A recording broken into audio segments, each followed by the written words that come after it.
It's that time of year once again. We got our dancing shoes on here on the Just Beavin podcast. This is our second annual March Madness show. Welcome in, Andy, JP, the Beav himself. This is year two of doing our very own bracket. If you tuned in last year, I want to say it's been one of the longer episodes in the history of this show. We broke down the bracket, obviously, with there being three of us, each matchup, majority rules moves on. And more importantly, fellas, we just get to talk ball and get excited for the tournament that starts in 2 days. Technically, it starts today. We're recording this late Tuesday afternoon, early Tuesday night. We're getting our first four. Our play-in games are the next 2 days. Then the field of 64 opens up on Thursday. JP, how we doing? Obviously, this is Just Beavin. This is our fantasy football podcast. This is only our second ever episode that has nothing football related to do but with it, but we absolutely love doing this every year. Yeah, I honestly can't remember if we did anything good with this bracket last year. Honestly, I don't even remember who we picked, but I just remember I don't think we did too well. So hopefully we do a little better this year. Little revenge and beef. Your Illini are looking to make a run this year. How you feeling about the bracket? We'll get more into how you feel about your squad once we get to their part of the bracket in our show. Yeah, I actually do like our draw, but I was telling JP, people call me crazy for saying this, but I actually am scared of Penn on Thursday. Like you shake your head at all, whatever, but it's gonna be a high scoring game. It's gonna be like 190. So I suggest you fellow league mates or other viewers to take the over in that game. So I don't know, we'll see what happens. I think we still win, but I think it's gonna be closer than what everyone thinks it's gonna be.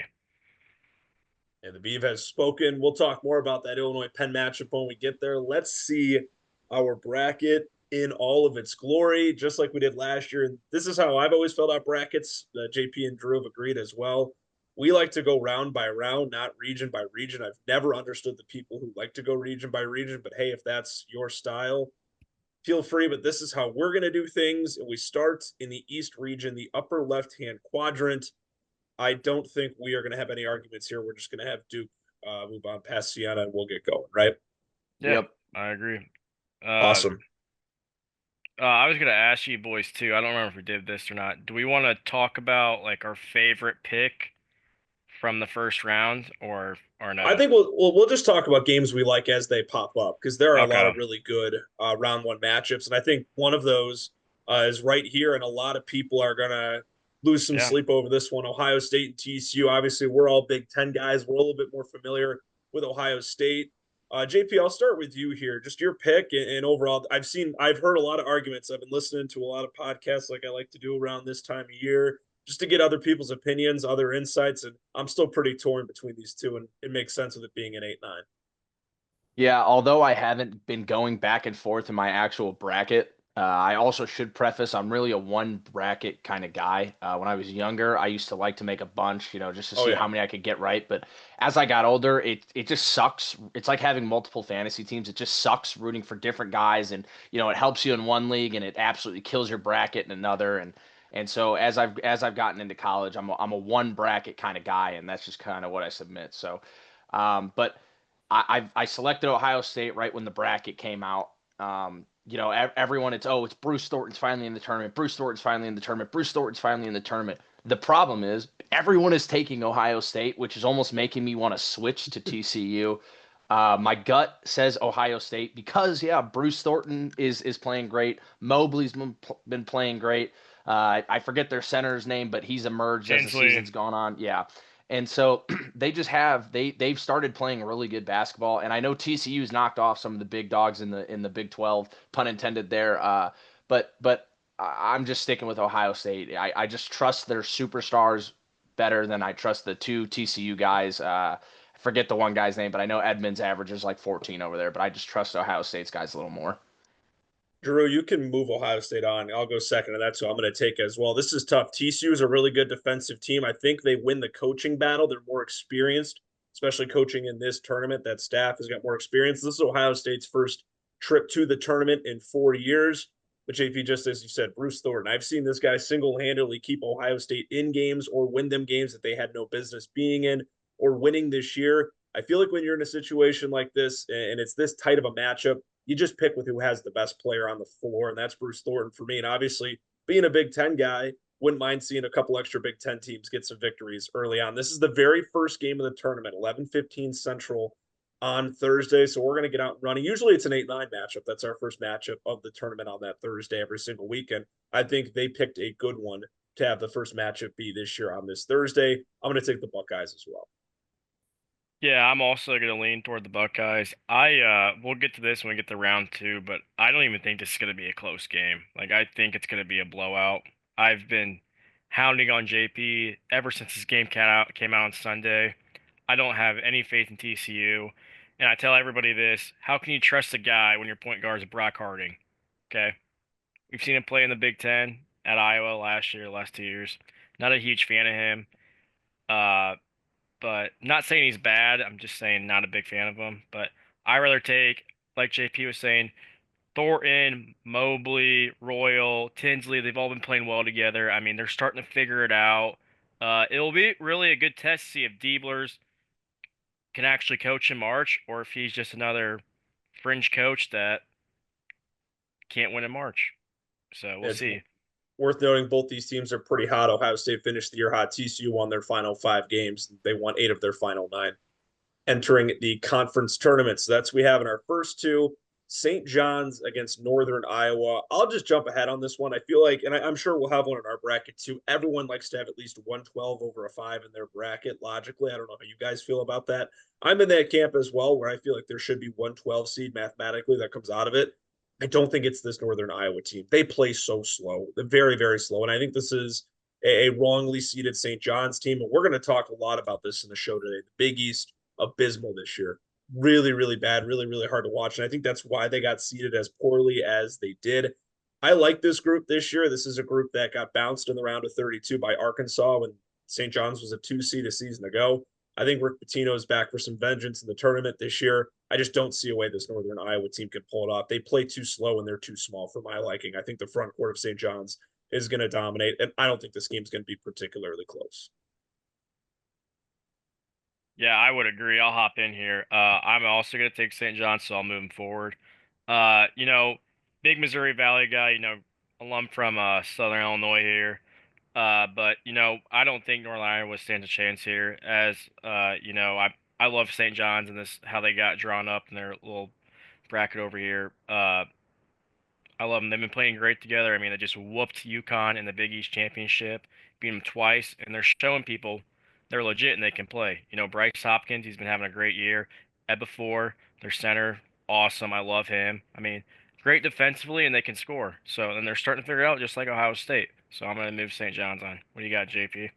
Yeah, I'm going to kind of push these next two just into one. I do think St. John's wins both, or St. John's wins, and I think Kansas wins. I have literally nothing to add on the Kansas game. They are going to absolutely blow out Cal Baptist. That's that. On the contrary, I think this is the only 12-5 matchup where I see the 12 winning. Really? I know like I don't think Northern Iowa is gonna win. So I would also be picking St. John's, but I'm a big proponent of when two teams play the same style of ball. I don't ever think the mid-major team is going to win because they like just don't have the better players to play that exact system. So I like when you take a mid-major that plays extremely slow or extremely fast and match them up versus a high major that, plays the opposite style of ball. We saw it last year with Drake and Mizzou. Mizzou was in the top 70 in pace. Drake was in the bottom 50, and Drake controlled the pace of the game. Mizzou, even trying to run out, just could not get anything going against that slow pace Drake. This game, I think, is going to be a lot closer than people think. I'm looking at taking the UNI spread, but I just think at the end of the day, UNI's offense was so bad prior to Arch Madness starting. I don't think it'll be enough to win, but I think this game's going to be a lot closer than people think. But I still think St. John's gets the win. That spread is at 10.5 as things stand right now. You can move Kansas on to Drew. I don't get the Cal Baptist. There's a certain group of people out there in college Wow. basketball Twitter that really like Cal Baptist. I don't know I if you don't guys even can fill me in on what I'm missing. I don't see any.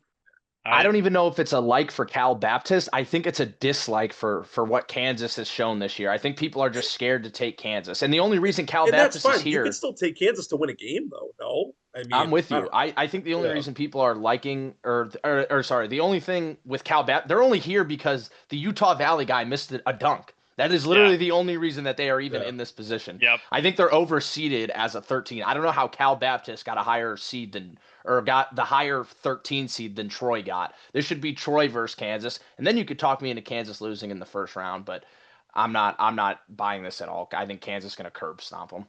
You can Yeah. push the Peterson stuff aside.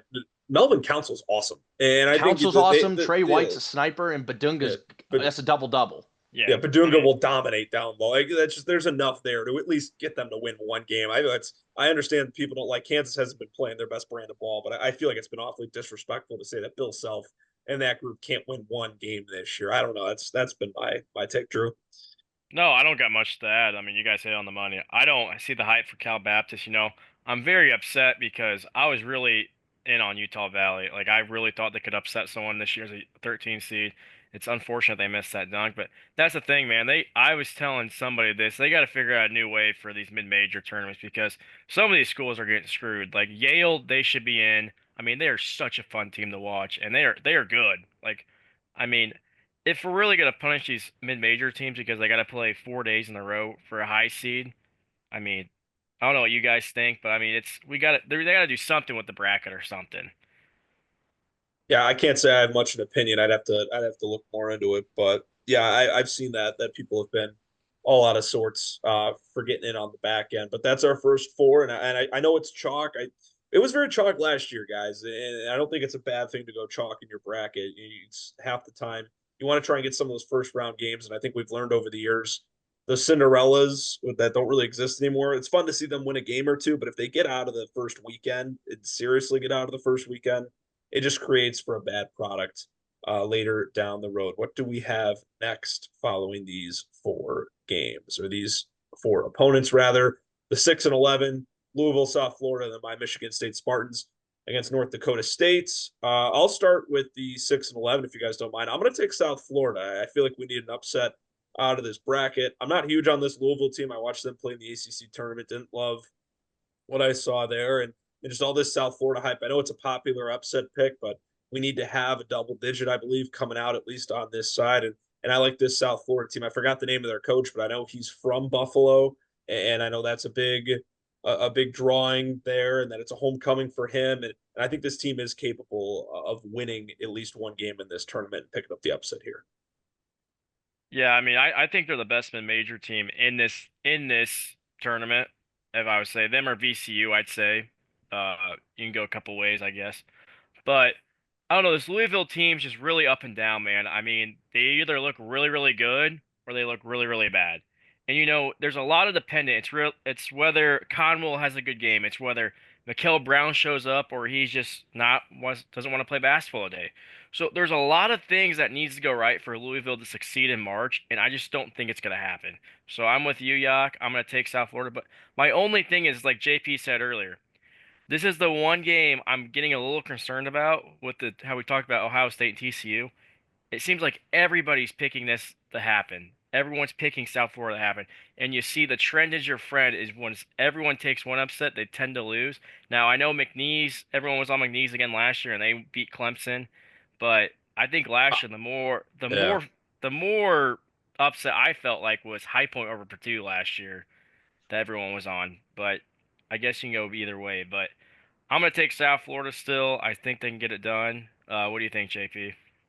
Well, I'm also going to take South Florida, so it's making me a little sick that we're all in agreement here. Yeah. I just think that they play the same kind of brand of basketball as Louisville. They both are high-paced teams. The South Florida coach is from Bama, so they play that run and gun style. They played Bama this year, and they only lost by 11. Now, granted, the final score was 104 to 93, but they can score at will, and I think they can go toe to toe with this Louisville team. The problem with Michael Brown is even if he plays, the one knock on him, I think he's going to be a great NBA player. I think he's got a lot of tools and he plays the guard position well. He turns the ball over like there's no tomorrow, and South Florida is going to kill you if you turn the ball over. They hit the offensive boards better than anyone in the country. I don't even care that this one is popular. I should have trusted my gut last year when McNeese had like 62% of the picks, and I didn't. I changed to Clemson. I'm You and sticking I with both it. went Clemson, didn't we? Yeah. Yeah, I literally don't even care that it's the most popular one. I like the metrics of South Florida compared to Louisville, and this is one I'm okay losing on if Louisville happens to win. Brian Hodgson, the name of the South Florida coach. I can't believe I blanked on that. And he is the current rumored candidate potentially to take over at Syracuse, pending. And if our viewers are wondering, the spread on that game is -4.5 Louisville, plus I 185 love for that. the money line. I love I it, man. love that. Oh my gosh, I love that. I don't have much on this. I mean, it's my team this next one. Obviously, I'm going to take Michigan State over North Dakota State. I do want to shout out to Mari Wheeler Thomas, a kid from right where JP and I grew up in Elgin, Illinois. He is their guy over there, and it's super cool. And it was funny when I saw Michigan State draw them. I immediately texted my brother because he graduated high school the same year as Damari, and I said, of course, I have to cheer against Damari Wheeler Thomas in the tournament this year. Listen, I know it's disappointing for Michigan State not winning a game in the Big Ten tournament last week, losing to UCLA. I don't know how you guys feel. I've always been in the camp of, I mean, maybe don't lose your first conference tournament game, but as long as you're comfortable, if you're in a seating range where losing doesn't necessarily matter, I'm pro the extra day or two of rest rather than trying to win the conference tournament unless you're fringing on like a one or a two or a two or three. I guess Michigan State could have been in that situation where they were a two or a three, but instead they're in this really tough, really tough East region. I'm still fine with how things shook out. I wasn't heartbroken over the loss in the Big Ten tournament. I feel like this team could use the couple extra days of rest before they get going. That's all I have on that half, though. Wanted to shout out to Mari and obviously take my Spartan Dogs to win their first round matchup. Yeah, I'm also. You can send Michigan State through, Drew. I don't really think. I honest to God, I don't think we'll need to talk much about the 1, 2, 3 matchups. I do want to say though, if there was a 3 seed to lose, I think it's going to be North. Or I think it's going to be Michigan State. I'm just not as high in Michigan State as consensus, but their big men are probably going to dominate North Dakota State. But I don't think this is really going to be much of a game. But if there was one of them to lose, I do think it'd be Okay, Michigan so we're State. all in agreement that when we get to 1, 2s, and 3s, we can just move them on. Correct? Yeah. Okay. Well, Drew, I guess I do want to ask that Big Ten tournament question to you real quick before we go. Were you? I mean, I know Illinois lost to Wisconsin, but were you whatever about it too because of the rest? Do you guys? I mean, I guess you too, Jim. Like, do either one of you believe in that? Do you think that's a real thing, especially with the Big Ten Conference Championship being the last game on Sunday? Yeah, I told JP this because I was with him this weekend. I told him like, I wasn't upset that we lost because I want our guys to have the most rest, and and that sounds terrible saying as a fan. It just Not at sounds like all. I don't like think it you sounds want bad. you want to lose. I mean, it I does. shouldn't It say I does. didn't say I want to lose, but I'm not as heartbroken about it. It's a win-win. You get some positive momentum or you get to rest. I I see agree. both sides. But the only bad part is like I don't know if we have many Ryan Hammer followers in here. I love him to death. He had a stat out there that if you lose your first tournament game, nobody's ever won a national championship. Now, I did see that. I'm not Yeah. saying that Illinois or Michigan State's going to win the whole thing, but it's still nice to have it in the back of your mind that, oh dang, that's those hopes are over. But hey, Yeah. maybe there are miracles, so you never know. But I was a fan of us losing just to get rest because that's just what I thought. But yeah, that's what I think. My personal opinion on it is I think it's more of a cope. Honestly, I do. Because I mean, if Illinois wins that game in overtime, Drew's fired up. They're happy. They just beat a red hot Wisconsin team in overtime. Andy, if you guys beat UCLA, that's a red hot UCLA team that you beat. You go on to play Purdue. If you dominate Purdue like you guys did at Breslin or at Mackey this year, like that's a Yeah. damn good win, and you're hyped up. But then you lose, so I think fans like tend to tell themselves, "Oh, like the rest is good," and the rest is good. The rest is good, but I'm more in the boat that you should play to win the conference championship than like I think it's like a 70-30. 70 you should win and then 30% the rest is good. But I think it's more Yeah. of like a cope thing. Yeah, I I think the don't loss was disagree at all. early though. I wouldn't have minded winning the first game. I winning a conference tournament game is nice. Showing up to Chicago and not getting anything done is disappointing. But yeah, just want to get your guys' take on that. We do have a double digit seed moving through here in this next group as we move on to the 7-10 and the 2-15, which talk about UCLA. And here they are taking on USF. This could be a really fun matchup out east. We know Mick Cronin's not a huge fan of going out east, and they'll be in Philadelphia. USF, they won one conference tournament game. They took down Cincinnati, I believe my memory serves correct, in the Big 12 tournament In before losing to overtime. Arizona. Yeah. That was the overtime matchup. Okay. I am correct on that. JP, I'll let you go first. I feel like I've been going first on a lot of these. I feel bad. I want to share the floor. No, you're fine. I in February, I said that UCLA this is when they were projected like right on the teetering on the bubble. Like they were, some bracketologists had them at an 8, others had them at a last 4 in. They were all over the place. I was taking them regardless to the Sweet 16. Didn't matter who they played. I love Bilodeau. I love Dent. I love Perry. And I think Sky Clark plays his role perfectly. He's given up trying to do too much. He only shoots when he's open, and he really locks down on defense. I also am one of the only people who openly support Mick Cronin. I know I say that all the time in Beaverfest. I think Mick Cronin's a hell of a coach. The antics and all that, since I'm not a UCLA fan, I think it's hilarious, but I think he's a hell of a coach. Give me UCLA here. And I really have not been impressed by UCF as of late. They went cold towards the end of the season. The fact that they even let Cincinnati take them to overtime tells me what I need to know. I'm taking UCLA.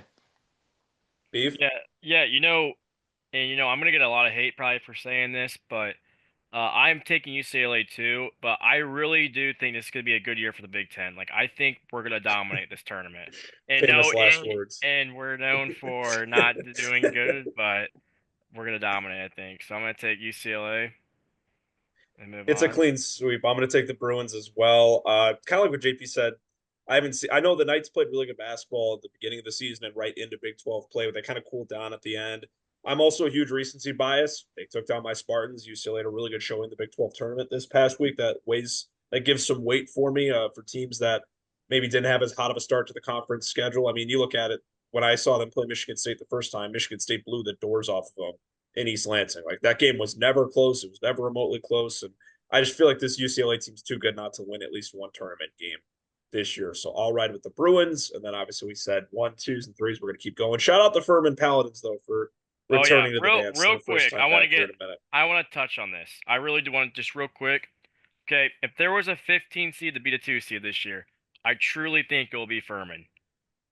I really think if a 15 seed will beat anybody this year, it will be Furman against UConn. I am This is so this. Yeah. unbelievably out on UConn. I just don't think they're what Can they're I ask usually. you a question, Drew? Is this because of what we saw from Furman a few years ago? Because this No, Furman team is significantly worse. Like I think they would be like a 10-point underdog. I saw something online that they are significantly worse than the That's Furman what I team from said. 2023. This is no, not Yeah. the 15 seed that I would be picking. no. This is a worse Furman team. I'm just saying this because I just am not a fan of UConn. I don't think they're as good as what people think, and I think they're overseeded. I really do. I think they're overseeded as a 2 seed.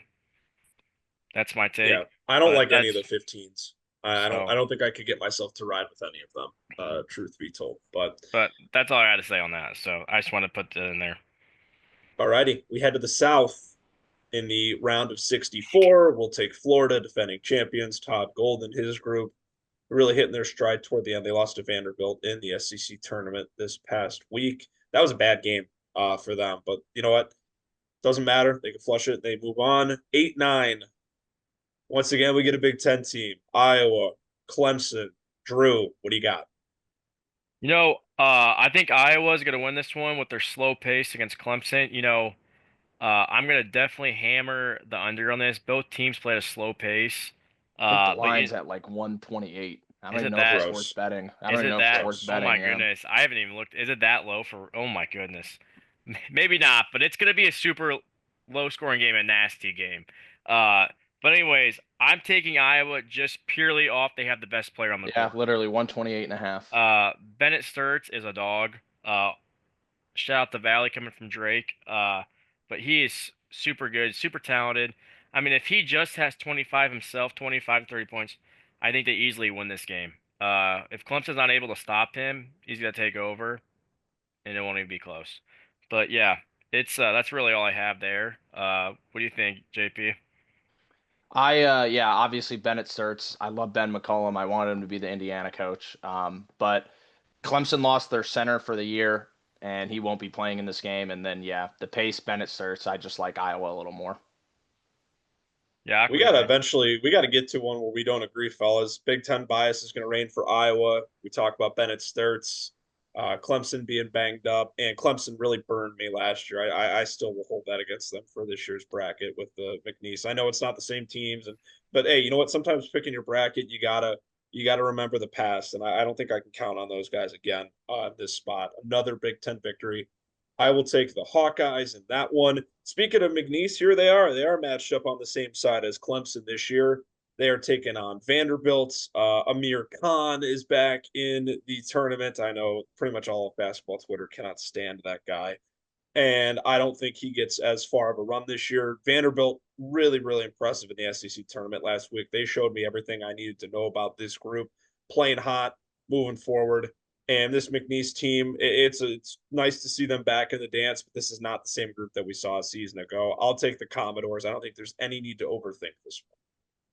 No, I don't disagree, but McNeese is still good. They're good. I watched them play, and they got two guards that are unbelievable. I mean, they shoot lights out. So if they have a shooting streak like they did against East Tennessee State, no, that wasn't that game. No, I Stephen F. lied. Austin. Stephen F. Austin. Uh, it could be a game. But I think Vanderbilt with their pace, I think they're gonna with their high pace, I think they're gonna run them out of the gym, and I don't think McNeese will be able to keep up with them. So that's why I'm taking out with Vanderbilt. But don't sleep on McNeese. They shoot the ball very well. So but I'm taking Vanderbilt here. Yeah, something I love in March is obviously free throw shooting, like everybody else, and then your turnover margin. Vanderbilt literally does not turn the ball over. I think they're fourth in the country at limiting turnovers. And then McNeese, that's their whole thing. They press you from the start to finish. Uh, Vanderbilt's not going to turn it over. I like this McNeese team. I think they got a terrible draw. Vanderbilt, I think what I don't even know what the spread is. My guess would be like nine and I a think half, 10.5. They're I covering it. Vanderbilt's I going to cover it. I I think think they it, blow. I think they blow McNeese out. This is going to be a popular. Actually, all the 12-5s besides UNI. That is what I think. All the 5-12s besides UNI are going to be popular upset picks, and I just this is going to be a popular one. Vanderbilt kills them. it's 11 and a half. Gotcha. Yeah, Vanderbilt's covering that. Yeah. So okay. When we see the Big Ten again pop up in the 4 versus 13, JP, you've mentioned Troy a lot, so I'll let you start us off here. Getting the Huskers. I know John Rothstein had that famous tweet. I think it went out around the new year, if not slightly after the new year, that if Nebraska won, was it one tournament game or if they got out of the first weekend? I'm not sure, that he would Uh, go it was to a one. bar in Lincoln and put his card One. down and have one game. Do they get that win here?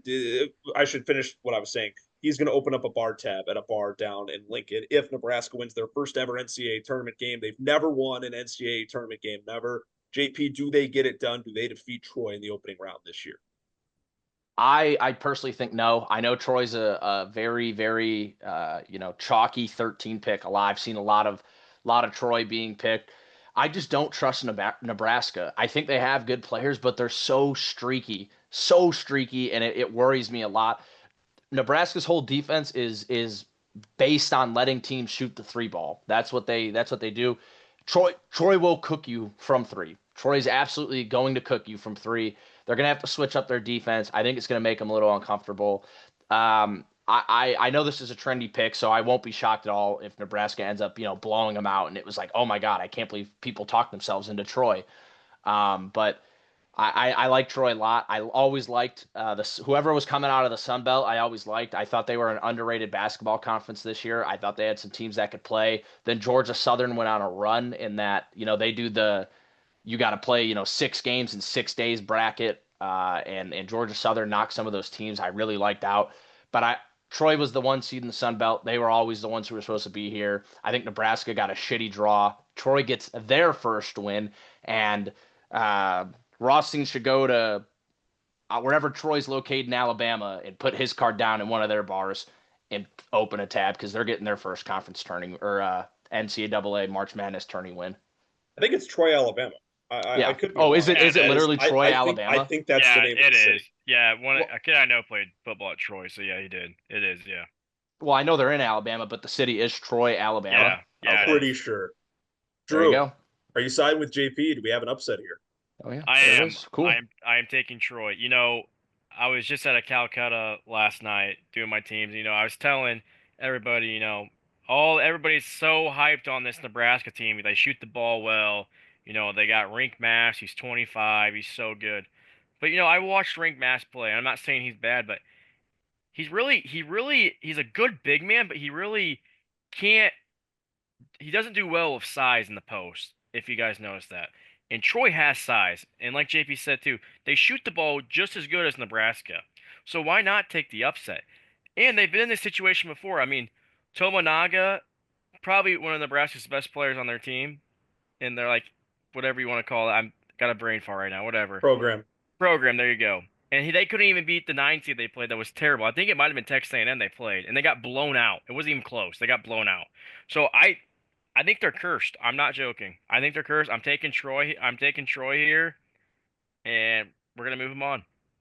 I'm going to take Nebraska, so this will be our first switch up. I love the storyline. I think former Bulls head coach Fred Hoiberg finds a way to get it done. I wouldn't be shocked if this goes either way. This is going to be a really good game on Thursday, but I am going to pick Nebraska. I love that you brought up the Kasai Tominaga. I love that meme. Thank you for saving my life. I'm literally, and then there's a picture of Kasai Tominaga. I'm literally just Kasai Tominaga. Yeah. That's a funny one. But yeah, I'm going to take Nebraska, but I wouldn't be shocked either way. And this is where we get our first change of the bracket. I will say this is our last one before we're going to take a quick intermission. Even though I have Nebraska winning, I have Vanderbilt smoking them in the round of 32. So this is simply, this would have been a one and done for me if Nebraska would have won and moved on our parts. I'll still take the Huskers to get their first win as a program in NCAA tournament history. We're going to have a couple of breaks here, a long show. Don't go anywhere. We're back after this first intermission on the Just Beavin podcast. Moving right along out of our first intermission here on the Just Beavin podcast, our 2026 Just Beavin bracket for March Madness. We are at the 6-11 North Carolina VCU in the South region. This is a tough one. This is harder than I think it should be due to injuries on the North Carolina side. Obviously, the Tar Heels without star freshman Caleb Wilson for the rest of the season. That's a big reason why I'm going to pick VCU to pull off the upset here in this one. This is a tough one. I know a lot of people, and this might be a don't overthink it. North Carolina is still the better team, but I think there's some fatigue here. I didn't love what I saw of them in the ACC tournament, and just in general, I think VCU is going to be a bit more hungry, and not having the best player from either side on the floor could end up hurting them at the end of the day. Either way, if North Carolina wins, I think they're a one win and done team anyways. But I'm going to ride with VCU. I'm going to get another double digit seed moving on to the round of 32 here on this side of the bracket. Yeah, I'll hop in. Yeah, I'm also gonna take VCU. You know, with teams having their best player right now with Vesasar, I think that's how you say it. Asar. Probably not. Radio SR. Donald 2.0. As their best player, I just don't like it. VCU, uh, I like them. They play good D. They force turnovers, and they play at a slower pace. And I think that's gonna confuse North Carolina a little bit. I'm not a really big Seth Trimble fan, so yeah, I'm going VCU here. And I don't like Hubert Davis. I think he's a terrible coach. On the contrary, I think Hubert Davis is actually a good coach. I think this UNC team was overperforming. Even though Caleb Wilson was a stud, I still think they were overperforming. I don't think Trimble's any good. Dixon is awful. I've never seen a guy who airballs as many open threes in my life as I have watching Dixon. The only problem I have with this game, I do think VCU wins, but I think Henry Vasar is probably going to score around 30 points and probably have 15 rebounds. It would not shock me at all. This is another 11 seed that everyone is just slobbering over. So in all likelihood, UNC will probably win this and then probably beat Illinois in the next round because everyone thinks they're going to be out this round. But I'm taking VCU as well. All right. Beauty of the dance, right? The beauty of the dance. JP and I are not going to say anything about Illinois and Penn because they're a high seed moving on. JP and I will give our Illinois thoughts later. Drew, if you have anything, I'll give you 30 seconds. Anything quick to say about this matchup with Penn? I know you said in the intro of the show that you didn't love the draw, but I'll give you a quick 30-second clock, and then we'll move on to the last two matchups in this subregion. No, I just really got to say, Illinois can't play defense, and I think this is going to be a high-scoring game. So if we don't shoot lights out, if we don't even shoot 40%, I think it's going to be a tight game. But the good thing is I think Tommy and Big Z will dominate down low. That's my only positive thing about this game. But other than that, and I think we'll grab the boards pretty well. But other than that, I think Illinois wins. So All right, the 7-10 St. Mary's, Texas A&M. JP, I'm going to put you on the spot here. Are we going with the West Coast? Are we going with St. Mary's? Or are we rocking with Buzzball here? Are we sticking with some Buzz Williams out of the SEC and Texas A&M? Well, I hate to be that guy, but it's Bucky ball now. Buzz is over in Maryland. yeah. Oh my gosh, I just I know myself. I Oh know my you know gosh. that too. But No. But Oh, I'm gonna get clowned. I'm gonna get clowned for that. I'm taking St. Mary's My here. bad. My bad. I'm not overthinking this at Oh all. I no. know this is like I think Texas A&M has more than 60% of the picks. I think this is a no-brainer. St. Mary's does not let other teams try and move the pace up on them. Everyone thought Vanderbilt was going to run them out of the gym last year, and this St. Mary's team was 10 times worse last year, and they controlled that entire game. I think they do it again here. I don't think this is going to be particularly close. I don't even know what the spread is. It's probably 3.5, but I think St. Mary's gets a double-digit win here. Give me St. Mary's. I actually think Texas A&M's the favorite. 3.5. You're on the money, JP, and the favorite is St. Mary's. Yeah, Oh, all give me right. that. Give me St. Mary's all day on that. See, the worst part about my slip up just now, Jake and I literally talked about Buzz Williams not even a week ago. That's the problem. Bucky McMillan, Bucky Ball. I literally said Buzz Ball too. I used Bucky. I used Bucky's St. Patrick's Day, catchphrase. you got drinking on your mind. Yeah. I'm actually gonna pick St. Mary's as well. Morauskas is so much fun to watch, and he's once I'm not like always gonna be best player on the floor, but I'm just looking at a pure scorer, a guy who averages 18 and 7, and he's just too good for the sport, too good for this tournament to not have him play in just one game. So this is where I'll take the higher seed. I won't overthink it, and I'll ride with the Gales. Yeah, I don't have anything to add here. You guys hit on the money. Texas A&M's, I don't think they're very good, and quite frankly, I don't even know how they made a tournament. But that's just my point. Okay. The one thing I did want to mention about Houston before Drew fucking quickly ran away from that before we could even mention the matchup for half a second is I do think Idaho is the only 15 seed that actually has a chance to upset the team they're playing. This is what their first tournament appearance since 1993, Something like that. 1994. Shout out the Vandals, man. That's awesome. We have a few of those this year, a few high seeds that are in for the first time since the 90s, which is pretty cool. Arizona taking on Long Island. I think we can all just quickly do a Pin up. Yes, fins sir. up, fins up for Long Island. But unfortunately, this is going to be a boat race in favor of It the will be Zona cool to hear it Cats. live on TV, though. It will be Yeah, very cool to hear a fins up on TV. Yeah, yeah, and that's not. unfortunately, they draw the Zona Cats, but that is great. We'll talk more about Arizona as we dive further. Beeve, Villanova, Utah State. Hit me. Yeah, I don't think this Nova team's very that good. We talked about how the Big East is down this year, but my cons are Willard's a great coach. I might have said that backwards. I don't know whatever. I But think the last three sentences you've said jumbled up. You've said the right words. You've just said them in a different order, but that's okay. I think we're all getting what you're throwing down here. yeah. I love Willard as a coach. He just doesn't have the talent. Utah State, I think they're gonna have a little fire under their belt. Their coach was not happy that they got a 9 seed. He thought, from a perspective, that they get underseeded, and so that's why I'm gonna take Utah State. But this might backfire me because this is the same thing with Louisville. They thought they got underseeded last year, and they got boat race last year. I think they lost by 25. Does that sound right? I Was know they that got Creighton killed. in the first round? Yeah, they Yeah, got they got killed. killed. So this might haunt me, but I'm gonna take Utah State here. I'm going to take Utah State as well. I will admit I'm not well versed on Utah State this year. I mean, MJ Collins Jr. is their top scorer, and he's shooting nearly 50% from the field this year, which is pretty impressive. It's not even really the fact that I don't mind this Utah State team, even though I don't know a lot about them. Villanova is horrible. This is a really bad Villanova team, and an 8 seed. I can't believe I they got an think 8 seed. I think they're the worst 8 out of the 4, and I don't think it's remotely close. Every time I've watched Villanova this year, anytime they've been on my TV, I have not been impressed in the slightest. This is not necessarily and I know a lot of people love Utah State, so that just helps my case more. My pick is mainly because I don't like what I'm seeing from Villanova at all this year. They can't Yeah, shoot. I'm always a sucker for the Mountain West. I know they never ever win in March, but I'm always a sucker for them. I love the brand of basketball they play in the Mountain West. I actually really like this Utah State team. Their best player MJ Collins, who averages 18. I think he's a Power 5 guy. It wouldn't shock me if he transfers after this year. I really don't know his eligibility, but guy's an absolute stud. And then I think the thing with Villanova is they lost all 4 games to UConn and St. St. John's. John's.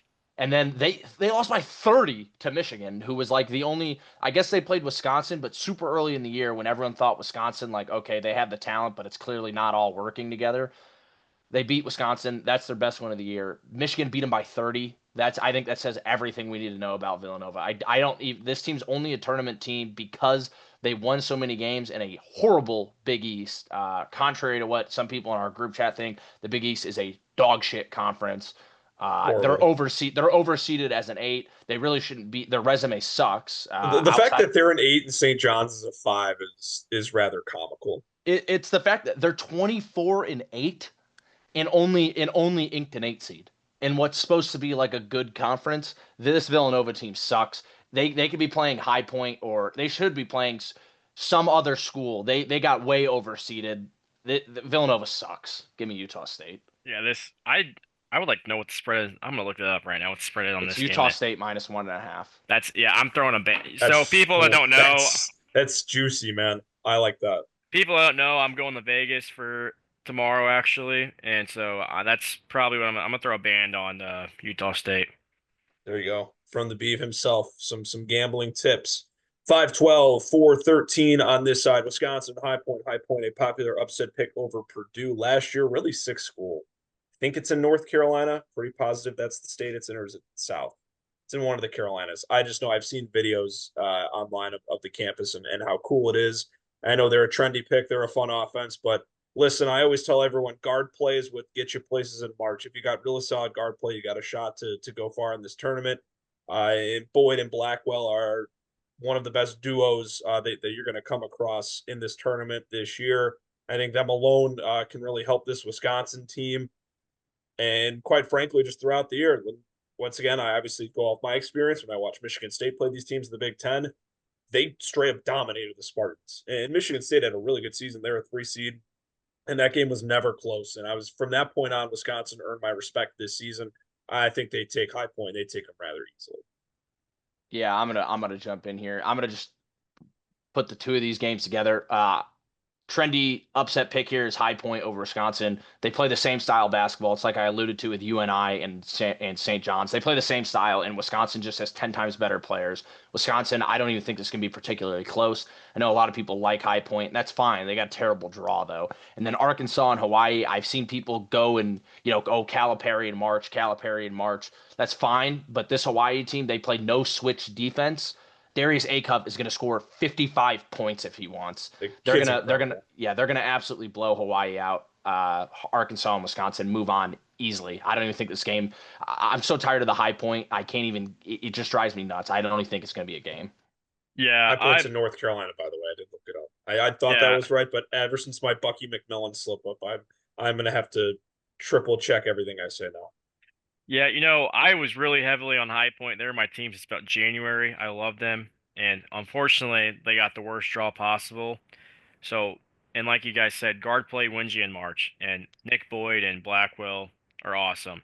And the other thing about High Point, or what teams aren't taking in accountable, is they can't play defense. I mean, they're not very big. They're kind of small. They shoot lights out, but I mean, Nick Boyd and Blackwell are going to have 30 each if they want. I mean, just them being such good downhill scorers is going to help them a lot.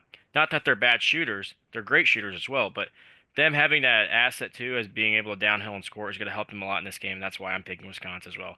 And I'll jump into the Arkansas game too. I don't even think it's close. I think Arkansas will genuinely score 100 points. So I'm going to be moving Arkansas on. Yeah. Yeah, Arkansas as well. A-Cuff's awesome. I was in Nashville for a wedding this past weekend. I was with my parents who aren't as huge into college basketball. And we were literally right outside Bridgestone Arena 10 minutes before that Arkansas game tipped off on Friday night against Oklahoma. I think A-Cuff went for like 37 that night. He went absolutely nuts. I'm like, it's $20 to get in. We can go and watch the game. It won't be that long. Elected against it, and I really regretted it because I wanted to watch A-Cuff and that team play SEC champions as well. They're riding the all-time high into the tournament, and I don't think they break a sweat getting through Hawaii in the opening round. 6-11, 3-14. Love that we're already moving Gonzaga on. We'll talk more about them later. BYU is going to play the winner of Texas and NC State. A couple of Power 5 teams playing their way in. Drew, I guess I'll start. If you want to throw in who you think will win that game, and if you think that makes a difference, then obviously that the winner of that takes on BYU in the round of 64. Yeah, I don't think it's going to matter who wins. I think they're going to beat BYU. There's a stat out there where an 11 seeds won every year in the last, I think it's 10 years, right, JP? Since 2011, they've only lost twice. A Yeah, play-in 11 yeah. seed. A playing 11 seeds only lost twice. And it was last year, and I believe it was 2014. I believe, Like one has moved on every year. like Yeah. from the first game. Not both have only ever lost twice, but one of the play-in teams has always advanced to the round of 32 every year except It was a lot. 2019 and last year. Okay, so it's off, yeah. But outside the point, I'm taking. It doesn't matter who wins these games. Not that I'm saying NC State or Texas are good. I'm just going off the analytics because there's no way in hell I am trusting Boppy, whatever you want to call him, Boopy Miller, to win against Tennessee because they are going to boat race Miami, Ohio tomorrow, and it is not even going to be close. As much as I like the Miami, Ohio train, I hope I'm wrong and I hope they win, but there's no way if they play Tennessee with Tennessee's All right, size, well, what they're about going to win. Texas and NC State and BYU? I think they're going to win. That's what I think. I think they're going to win. I'm not going to take. I just took them, but I'll fix it. But yeah, you can go ahead. I think one of them is going to win, and it wouldn't shock me if it's Boopy Miller and SMU who beats Tennessee. But I mean, I think Texas is going to be NC State tonight, and honestly think both 11s are capable of winning. For the pure logic of points and the pure logic standpoint, in my own brackets, I've taken BYU just because everyone else is going to have BYU, and I'm okay forfeiting the 10 points or whatever bullshit it is if Texas ends up winning. But I think Texas, out of all the teams, has the best chance to beat BYU. But BYU's defense has been unreal over the last month, and I'm going to give it to BYU. I'm going to take BYU as well. Love AJ DeBonsa and want to see him play as much as possible in this tournament. I know losing Saunders is tough for BYU, and that's going to limit them in terms of how far they can go. But I think they're too good of a group right now to be a one and done this year. And like JP said, I feel like a lot of people are on the winner of Texas and NC State. It's one of those where you got to kind of play the opposite hand here of everyone's on that 11, so you should probably take the 6. That's what I'm going to do. But either way, don't have any of these three, BYU, Texas, and NC State. I don't have any of them going far, so it wouldn't be much of a forfeit of points in the bracket style challenge on ESPN. But I'll take the Cougars. That'll set up for a fun West Coast matchup of BYU and Gonzaga in the round of 32. Let's close out the top right hand quadrant. We'll talk about Gonzaga more when they take on the Cougars. Purdue, shout out Queens for making the tournament. Queens of North Carolina. I don't think most people knew they were the Queens of North Carolina. I assume most people believe they were from Queens, New York.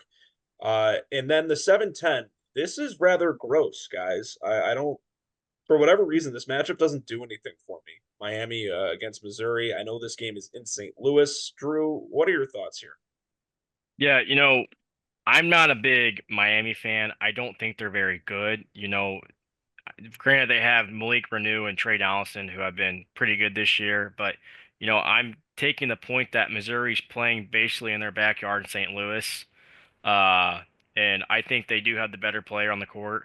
Now, we said we don't always want to say that, but I think Mark Mitchell is the best player in this game, and Dennis Gates has been doing a very good job with this team. Not saying I think he's an average coach, but after Illinois beat them by 40 in December, I wouldn't tell anyone that they would be a tournament team. So, but outside the point of that, I'm taking Mizzou here just because they're in the backyard. I'm going to take Miami. I've never been super high on Mizzou, quite literally at all this year. Jay Lucas has done an awesome job in his first year at Miami. I think that's going to get rewarded with a win. Like I said, this game, and of course, it's on Friday night. I literally have another assignment all day Thursday, so unfortunately, I will not be able to watch much of any.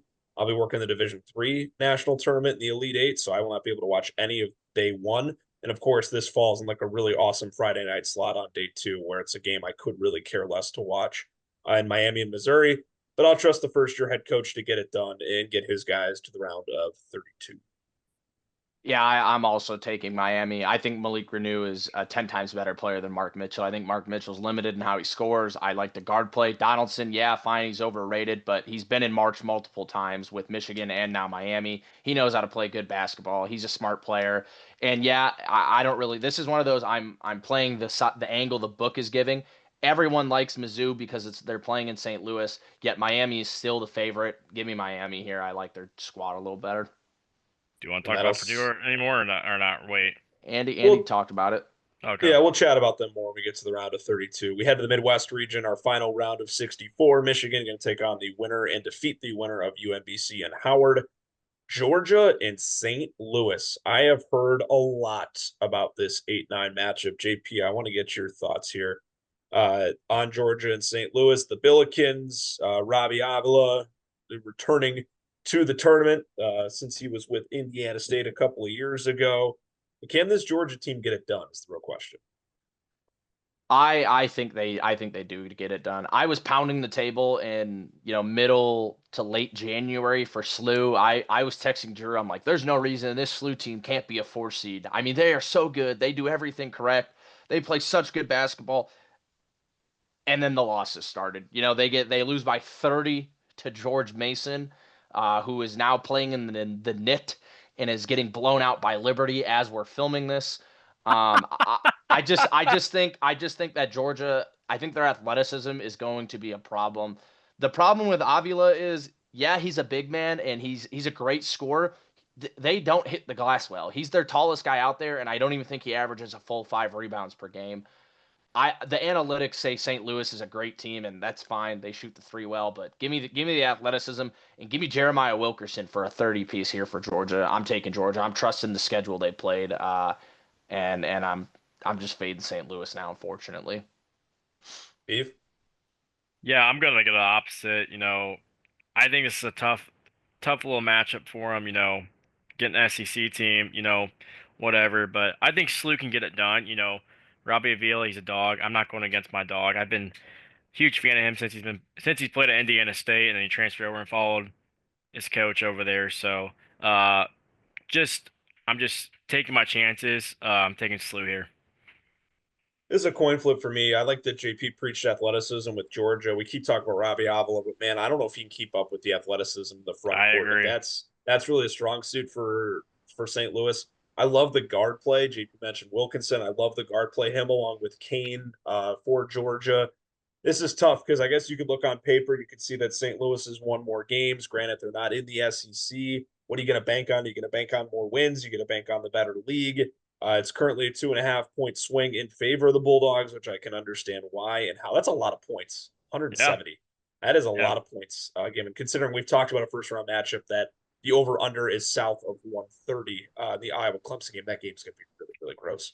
But yeah, I'm going to side with Georgia. This is a coin flip game for me. This is out in Buffalo, so they have to travel a little bit further, but I trust their guard play more. And at the end of the day, if their bit front court is more athletic and can take on Robbie Avila, I can see them getting an early advantage. If Georgia can get ahead early, if they can throw the first punch, and if they can stay up early in the first 10 minutes, I don't know how St. Louis is going to be able to catch up. That's the big difference is Georgia has the ability to catch up.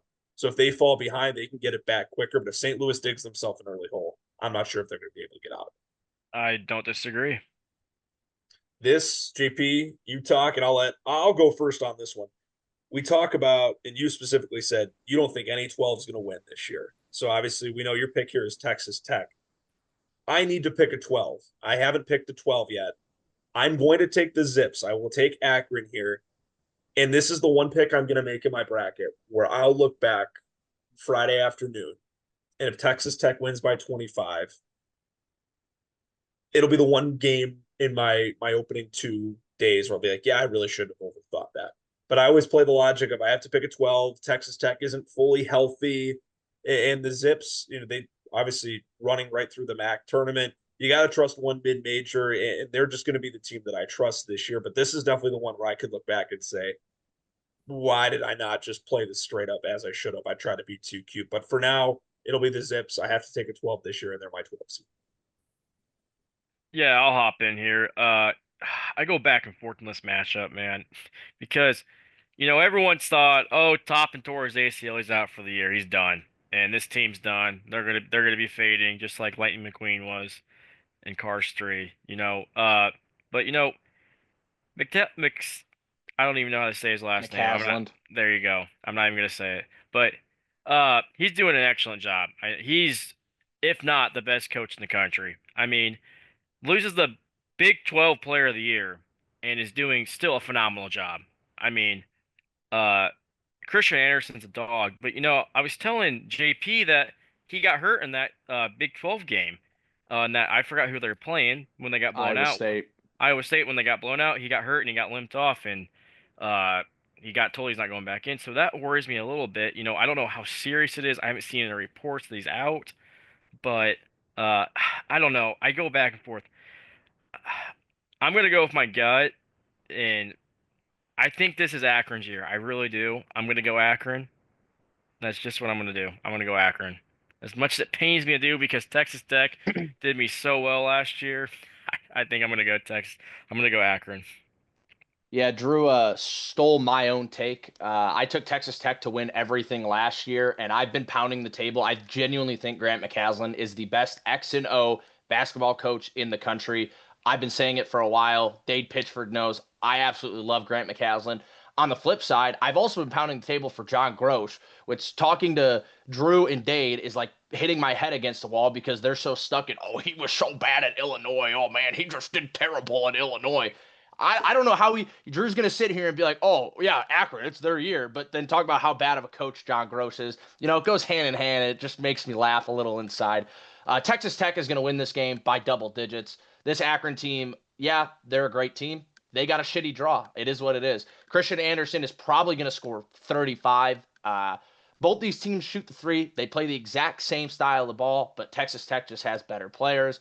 Texas Tech wins this game. Grant McCasland, best coach in the country, proves why and takes Texas Tech to the Sweet 16. I want to shout out to Tavari Johnson, leading scorer for Akron. Didn't realize he was a LaGrange Park kid. He went to Lyons Township, so that gives me an even further reason to cheer on the Zips. This guys, this quadrant right here, 5-12, 4-13. I've seen many people go double upsets here, and this is eerie of last year with Clemson, McNeese, and then High Purdue, Point High and Point. Purdue. I can't take Hofstra. I can't. I have to take Alabama. It's one of those where if similar process of elimination, if I'm taking one of these double digits, I can't take them both. And at the end of the day, I know Hofstra is a fun, exciting team. And with my luck, they'll be the one that ends up picking up the upset. It'll be just like last year. I picked High Point and Clemson, and it ended up being the other way around. But I'm determined to get it right this year. And because of that, I will take Alabama here over Hofstra. I'm not going to fall into that upset, but I do want to check the line for this game and where it I got currently you. I stands. got you. 11 Yeah. and a half is what I'm reading right now. So, but I don't know. Hofstra, this is another fun group. I could very easily see them coming out, but once again, Yoper. guard play. The top three scorers for Alabama, all guards. And I love my guard play in March. So I'll take the Crimson Tide. If this is going to be a track race, they've had the history of being a team that'll just try to run you out of the building. If you get in a track race with the Crimson Tide, they're going to win that game 8 or 9 times out of 10. So give me Alabama. See, I disagree with you there, Yak, because you talk about how they have a great guard play. Well, let me get it back right at you because Hofstra has just as good as guard play as Alabama. Not as just as good as them, but you got to think too. People don't know Aiden Holloway is probably not playing in this game, and he's their second leading scorer on this team. Now, Phylon is an excellent. He's awesome. Torched Illinois at the United Center, fun to watch. I can't even discredit that. But I think Hofstra, if they come out and play like they can play, I think they're going to win, and that's why I'm going to take Hofstra. But I go back and forth. We look at other sports when these teams have. I don't even know what the term for this is even appropriate to say. When the teams have drug bust or other allegations going around their team, scandals, yeah, their teams start to go crazy. I mean, we look at the Patriots this year with Stephon Diggs and his whatever he had. I mean, they went to the Super Bowl. Now, granted, they got killed at the Super Bowl, but I mean, they still made it. So I'm taking Hofstra here, but if Alabama goes on the run, it wouldn't surprise me. I don't think Alabama's capable of a run at all. I took Hofstra before the Holloway news even broke. Even knowing Holloway was going to play, I'm still taking Hofstra. I think the Nate Oates system is busted. Then the other thing is Hofstra had played a tough non-con. They played UCF, they played Temple, they beat Pitt, they beat Syracuse, and yeah, granted, fine, Syracuse and Pitt were bum programs in the ACC. They only lost to UCF by 4, who was at UCF, who's a tournament team. Hofstra, they played a tough non-con. I thought any team, whether it was UNC Wilmington or Charleston that came out of the CAA, was going to be a tough out for any of these any of these teams. I think Alabama, it's a tough time for them. I think it's a bad matchup. Cruz Davis might genuinely be the best mid-major guard in the country. Give me Hofstra in an upset. Hey, and people say, oh, they played Pitt, they played Syracuse. They're still Power Five wins. I mean, it doesn't matter. Who cares how bad they are? They're It's a still good Power point. Five wins. They all get scored the same at the end of the day. So there we go. We do have the double upsets, and obviously wouldn't have been to I guess Drew was the only one who would have wanted both of these because JP took Tech and I took Bama. So JP and I don't have the double upsets in the 5-12, 4-13. On this side, we already have Virginia moving on, beating Wright State. JP, let's get your take here on Tennessee and the winner of Miami, Ohio, and SMU. Yeah, these 6-11 games are genuinely making me sick because I can see Tennessee losing to S. I just want to go out there and say I am so happy Miami, Ohio made the tournament. Yes. You if you go undefeated, I don't care if you're from the conference with Utah Valley, the worst conference, the Yeah. Southland or whatever the hell I was they're just in. gonna say the Southland. Yeah. I don't care what you do. If you go 30-0, you should be in the tournament. With that Agreed. said, they're going to get boat raced by SMU tomorrow. They are going to get killed. I have no faith in them to cover the spread. I think it's 9.5. I don't know. I have no faith in them. With that, going forward, thinking SMU versus Tennessee, I can see Tennessee all the way in the Sweet 16, and I can see them losing to SMU right here. Tennessee's one of the best defensive teams in the country. They rebound really well. They have an experienced guard in Jacob Gillespie. I know Ament is their second best player, and he's a freshman. And what are you going to get from freshmen in their first ever March game? But I've loved Ament as a prospect. I'm going to trust Lottery pick Tennessee. ceiling. Yeah, I'm gonna trust Ament or the Tennessee, their offensive rebound, their defense. But I do think if they get SMU, it's going to be a close game, and it would not shock me if Tennessee loses. But I'm going to take Tennessee here. I don't have You can much. move. Oh, go I ahead. was going Yeah, to say you can you move go. on the balls, Drew. I'm going to take Tennessee as well. When in doubt, if you're ever torn on something, go with the team that has a lottery pick sitting in their back pocket, and that's going to be Tennessee with Ament, like JP just mentioned. Plus, I did walk by a Tennessee bus last week in Nashville that happened to have Rick Barnes on it. He didn't look too thrilled after their conference tournament run got cut short. I think they're going to come out here with some fire, regardless of who they play, and I think they'll take care of business. My question for you, JP, I agree we're talking about Miami, Ohio, that they should have gotten a spot in. Do you believe that they should have been given an outright spot in, or do you think them having to play themselves into this tournament is an appropriate seating for them? I said right when it happened that this is the best way that they could have handled Miami, Ohio on the committee. I think because here's the thing: if you gave them an auto pass, if you gave them like what VCU is, instead of making VCU the plan, you just give them the shoe in, and they get blown out. Then it's like okay, now we got something to talk. If they get blown out here by SMU, this is the perfect scenario. If they play them close and win, now you know a team like this that has this kind of resume, they can have. They don't need the plan. They prove they can play. If they get blown out by SMU, now we know this team deserves a play in at most, if even they should be in the tournament going forward. I think this committee did the right thing just to set a baseline to figure out how we judge a team with this resume going forward. Fair enough. Fair enough. It's been a hot topic, especially right after the bracket dropped a couple of days ago. As mentioned, we have Virginia getting past Wright State. We'll talk more about the Who's in the round of 32. And we'll do the same thing for Iowa State, who takes on Tennessee State. But the last matchup we have to talk about before we hit our second intermission on the show here tonight, a 7-10, Kentucky and Santa Clara Beeve. This is another popular upset pick. Santa Clara is in the tournament for the first time since the Steve Nash days. Yeah, I'm gonna take. I don't know. I'm gonna go with my gut and go with Santa Clara. I do like them a lot. I mean, they showed a lot of grit against St. Mary's. I was a little disappointed. I thought they played Gonzaga a little better, but they didn't, which that's okay. Gonzaga I think is really good. But therefore, I'm gonna take Santa Clara. They're really big and physical. That's what I like about them. And I think they're gonna offset Kentucky a little bit. And I think it's gonna be a good game. I don't even know what the spread is. Is it like 1.5, 3.5. 3.5? Oh wow. I love that. I I love I I love that line. Is That's this Friday awesome. or Saturday or Friday or Thursday game? This is a Friday game. Beautiful. I can watch it. Love that. So yeah, it's gonna be a good game. I'm gonna take Santa Clara because It is the first game on Friday. I don't really think Kentucky's that good. They've been a real disappointment, but then again, I don't think people should be out on Mark Pope. I think he's a good coach still, but I'm taking Santa Clara here. I'm going to take Santa Clara as well. I'm with you, Drew. I like Mark Pope. I feel like this Kentucky group leaves a lot to be desired. I like Denzel Aberdeen and always a good player too, but that's really all they have. I don't love the depth of this squad, and I don't know. I just don't think it's a similar situation of if they fall behind early. I don't know if they have the depth and the scrappiness to fight Yeah. and claw back. This is also when I wouldn't be shocked if the Wildcats find a way to win by a What really dozen points. It's tough, but I like Santa Clara. I love storylines, doing what I do for a living. I'm a sucker for the storylines. And if this is their first run at this in quite a while, if they can get a win here in the first round, that'd be pretty exciting. JP, before you go, I think what's really killing them is that Quinnipiac is not what they thought he was going to be from Drexel. I think that they thought he was going to be a lot better. Their center they have, and he didn't play till halfway through the season because he was allegedly hurt, and he's just not been what they thought he was going to be down low. But that's just my take.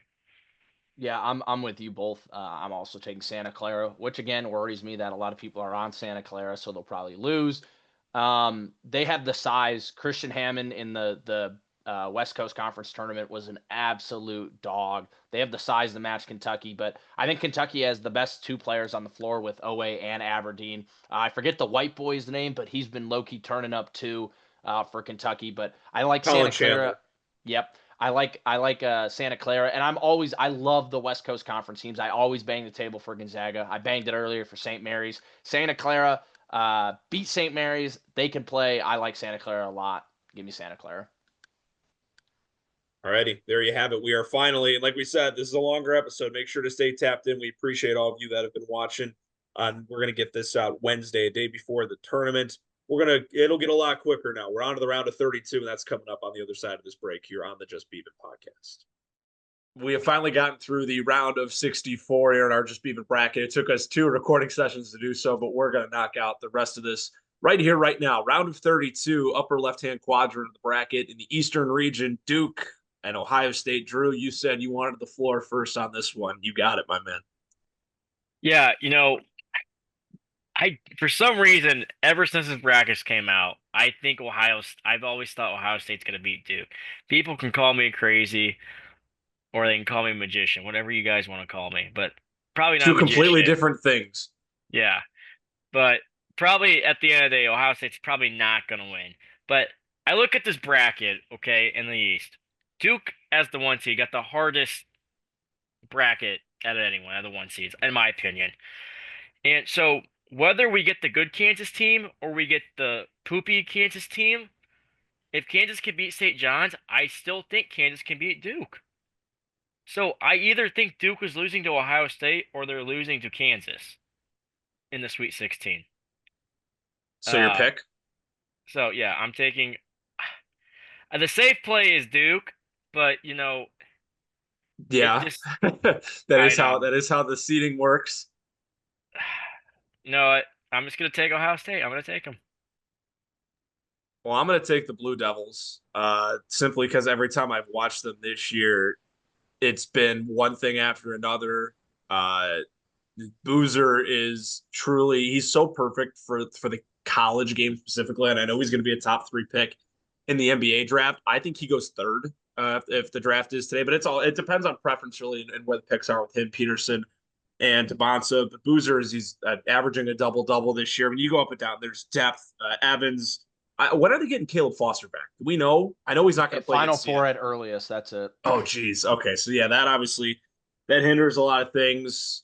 Sar is fun to watch. Every time I've seen Duke, it's always been him along with Boozer as a 1-2 punch to go off, and I just think it's too much star power because even if Caleb Foster's not in this game, John Shire is going to have a perfect game plan for Bruce Thornton. And what is Ohio State after Bruce Thornton? I know you mentioned Royal and others, Drew, and we were talking about them in TCU in the opening round, but I really think there's a steep drop off between Thornton and the rest of the group in terms of who can pick up production because Duke is going to plot and scheme for Thornton perfectly. I trust the coaching staff to have a plan for Thornton in this game, and I don't think this is remotely close. I think Duke wins by 12 or 15.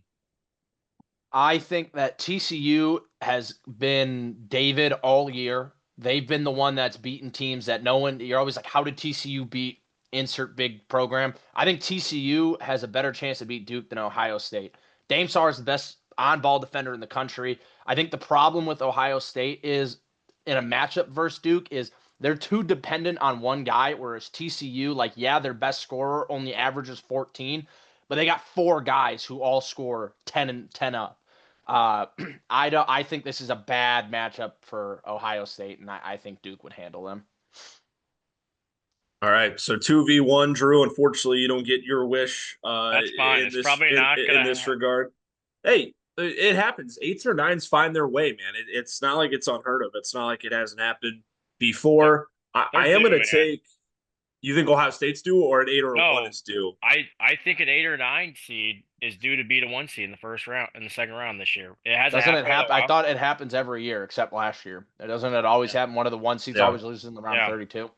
So we'll see if that happens this year. I'm going to take. I'll start us here if we don't mind for St. John's, Kansas. I'll take St. John's. Like I said, and when we talked about them against Northern Iowa, they, as a 2 seed, lost to 10 seed Arkansas last year. It felt like there was a lot more meat on the bone for that specific team. And obviously, this isn't the same team as last year. But Hopkins, edge of four. I love the front court play here as well. And Sellers and Jackson, just the names on this roster for St. John's, I'm a big fan of. And we've talked a lot at large about Kansas this year. We hyped them up against Cal Baptist because it's Cal Baptist, and Melvin Council's fun, and Badunga and all those guys. But I think there is a part of this team. JP, I'm going to go to you next. I don't know how you feel. I trust Bill Self, but I think this team isn't fully bought in. I think there is some disconnect with this group, and obviously they have enough talent to get past a team like Cal Baptist, but I think St. John's is better playing as a group, and the Big East needs all the representation they're going to get, because we've already talked many times on this podcast about how bad they've been this year, and I think they get a team out of the opening weekend in the Johnnies, giving them to take down Kansas. Yeah, this is a pick I feel very strongly about. I think Kansas. I don't even think St. John's remotely plays them close. I trust everything that Kansas does on the defensive end compared to St. John's. I think Kansas can match St. John's play and slow it down. I don't think there's anyone on St. John's who can defend Peterson. I don't think there's anyone on St. John's who can defend Council. And then you add in Trey White, and now I think there's a real problem. I think Badunga can match up with, Bedrafor. I don't like the Big East at all. Honestly, if any of the teams I like the most, it would be UConn, even though everyone's the lowest on them. I know St. John's got hot in the Big East tournament, but I'm not buying into that. The Big East plays a different kind of basketball than the rest of the country. I think Kansas handles St. John's, and I think a lot of people are going to lose points here, trusting St. John's and fading Kansas, and I'm not going to be one of them. I'm taking Kansas. Yeah, You're the deciding vote. Yeah, I'm also going to take Kansas. I think they got the better players. I know that's not always the case. I think they do actually have the better coach and Bill Self over Patino. I think the stars align. I think Kansas is a dark horse this year because so many people are out on them. It's because they're so dysfunctional. But I think they're going to figure it out and make a little run here in the tournament. I just want to hop in real quick. Drew, I don't mean to put you on the spot here, but 2 days ago when we were having discourse over the bracket, you told me that you had the Johnnies in the Final Four. So I just want to kind of see where your thought process went over the last 48 hours to now you're so convinced that St. John's is screwed in the round of 32. Yeah, I did some more research, and not that I needed to, but I just looking around, and I think Kansas has a better chance of beating Duke if Ohio State doesn't plan out. So I'm taking Kansas for a sneak peek in the next round. I think that's a better play because St. John's beating Kansas, I think, would be a nightmare for Duke if they beat Ohio State. And I don't think there's no chance in hell they beat Duke. So, Gotcha. Alrighty, so it'll be Kansas and Duke battle the Blue Bloods on this side of things. When we get to the Sweet 16, Michigan State, South Florida. I'll start, if we don't mind, just me being the Sparty guy. And we all pick South Florida unanimously across in the opening round. I'm obviously going to take the Spartans here with my fandom, but just in general, I feel like this is a group that coming into the year, it was obviously a sad year last year, losing when we did, getting knocked out when we did, but this group has snuck up on some people in the initial to start the season. I don't know. I don't remember what we were ranked, if we were ranked at all, but just what this team has been able to put together. Another great coaching job by Tom Izzo. It feels like this is one of his better groups that he's had in the last 5 or 6 years or so to try and make a run. And I just can't see him getting knocked off by a double-digit seed. in the round of 32. I don't think this matters whether it is South Florida or Louisville. I think this was a pretty solid draw for Sparty to get out of the opening weekend, and I think they do so rather easily. Yeah, I'll hop in. I 100% agree with you, Yak. I don't, as much as I love South Florida, I think they only get one win in this tournament, which is against Louisville, and I think the Sparties handle this pretty easily and move on to the Sweet 16. This is one I've gone back and forth on. Uh, I currently have South Florida advancing in my own personal bracket, but then I'd sit there and nothing about Michigan State is making me go back and forth. It is simply John Rothstein's tweets throughout the year when he says January, February, Izzo, April, May. Izzo is March. March is when Izzo does his best basketball. But there's just something about the South Florida team. They rebound as good as anyone, and that's supposed to be, Michigan State's big thing is they play Cooper and Kohler, and they're supposed to kill you on the boards, and Fears is supposed to be an assist god, and it's something I'm struggling with. This is a game I've gone back and forth on. Since it's already 2-1 or 2-0, I will cast my vote to make it 2-1. I'll take South Florida, but I don't think there's a right answer or a wrong answer, I guess, in this situation, and I'm perfectly fine taking Michigan State. I was going to ask you, it probably isn't necessarily much anti-Michigan State. It's probably more pro South Florida as to why you'd be considering that one way or another. Yeah, I mean, it's really cool with Cooper, and Cooper was really a no-name coming in. Didn't have any stars out of IMG. Was a really late recruit in that class. It was him, Jackson Kohler, and Trey Holloman. So obviously Holloman's now at NC State, but the fact that Kohler and Coop stuck it out for 4 years and having some, I know I've preached guard play on this podcast, this episode, but having some veteran play in the front court as well is super important. You got to have one or the other. And obviously Fears has been a great asset this season and what he's been able to put together and get consistent. So Michigan State is the pick on the pod 2-1 in our next matchup as Beav is currently feverishly typing away. UCLA and UConn. JP, I'll let you start us off here.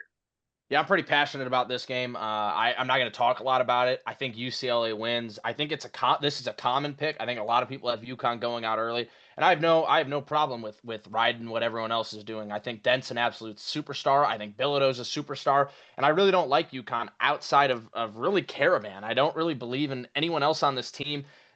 Reed's all right, but I'm not a big. I don't think Ball is that good.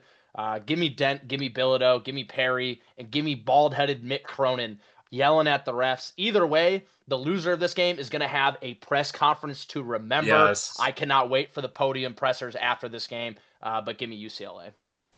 It is a fun coaching matchup. Drew, do you have this being a Michigan State-UCLA rematch of the Big Ten tournament? Do you have these two teams squaring off for a third time this season?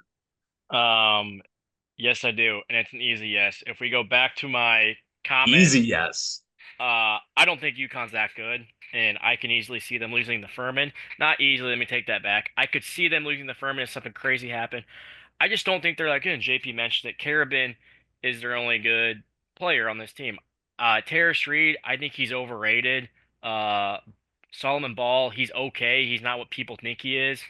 And outside of those two, I don't think anyone else is really that great on the team.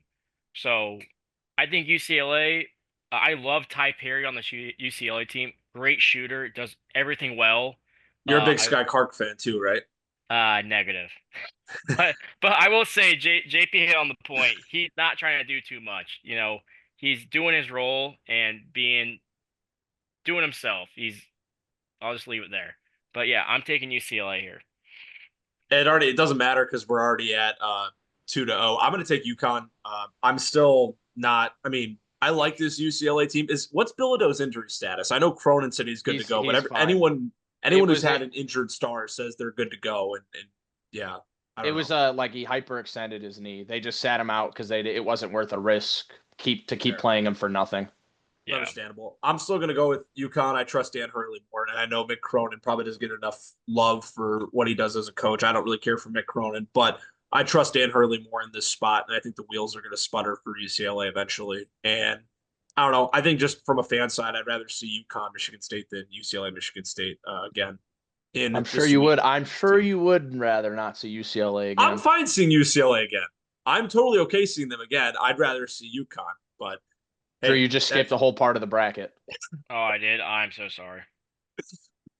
Beavis got his head in the clouds here. Sorry. And Drew, I'll actually start, but I want you to go second because we were talking. You and I were big. I mean, JP is too, but you brought up Bennett Sturts, and we talked about Clemson, Iowa in the opening round. They get Florida. This is a tough 8-9 taking on a 1 seed draw. Florida's the defending champs. They lost some pieces, but what they've brought in, Boogie Fland, Xavier Lee had a really rough start to the year. From what I've been able to watch of him down the stretch in these last couple of months, he's played a lot better. He's adjusted to life in Power Five ball and in SEC ball, and I like the continuity. Thomas Hawes, a lottery pick as well for the Gators. It seems like a lot of things are going right for them. As I mentioned, when we're talking about them in the round of 64, it was a rough way to go out of the SEC tournament. That blowout loss to Vanderbilt.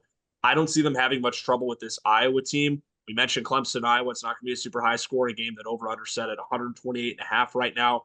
I just trust Florida to put up more points, and I don't think Iowa's going to be able to catch up with the Gators.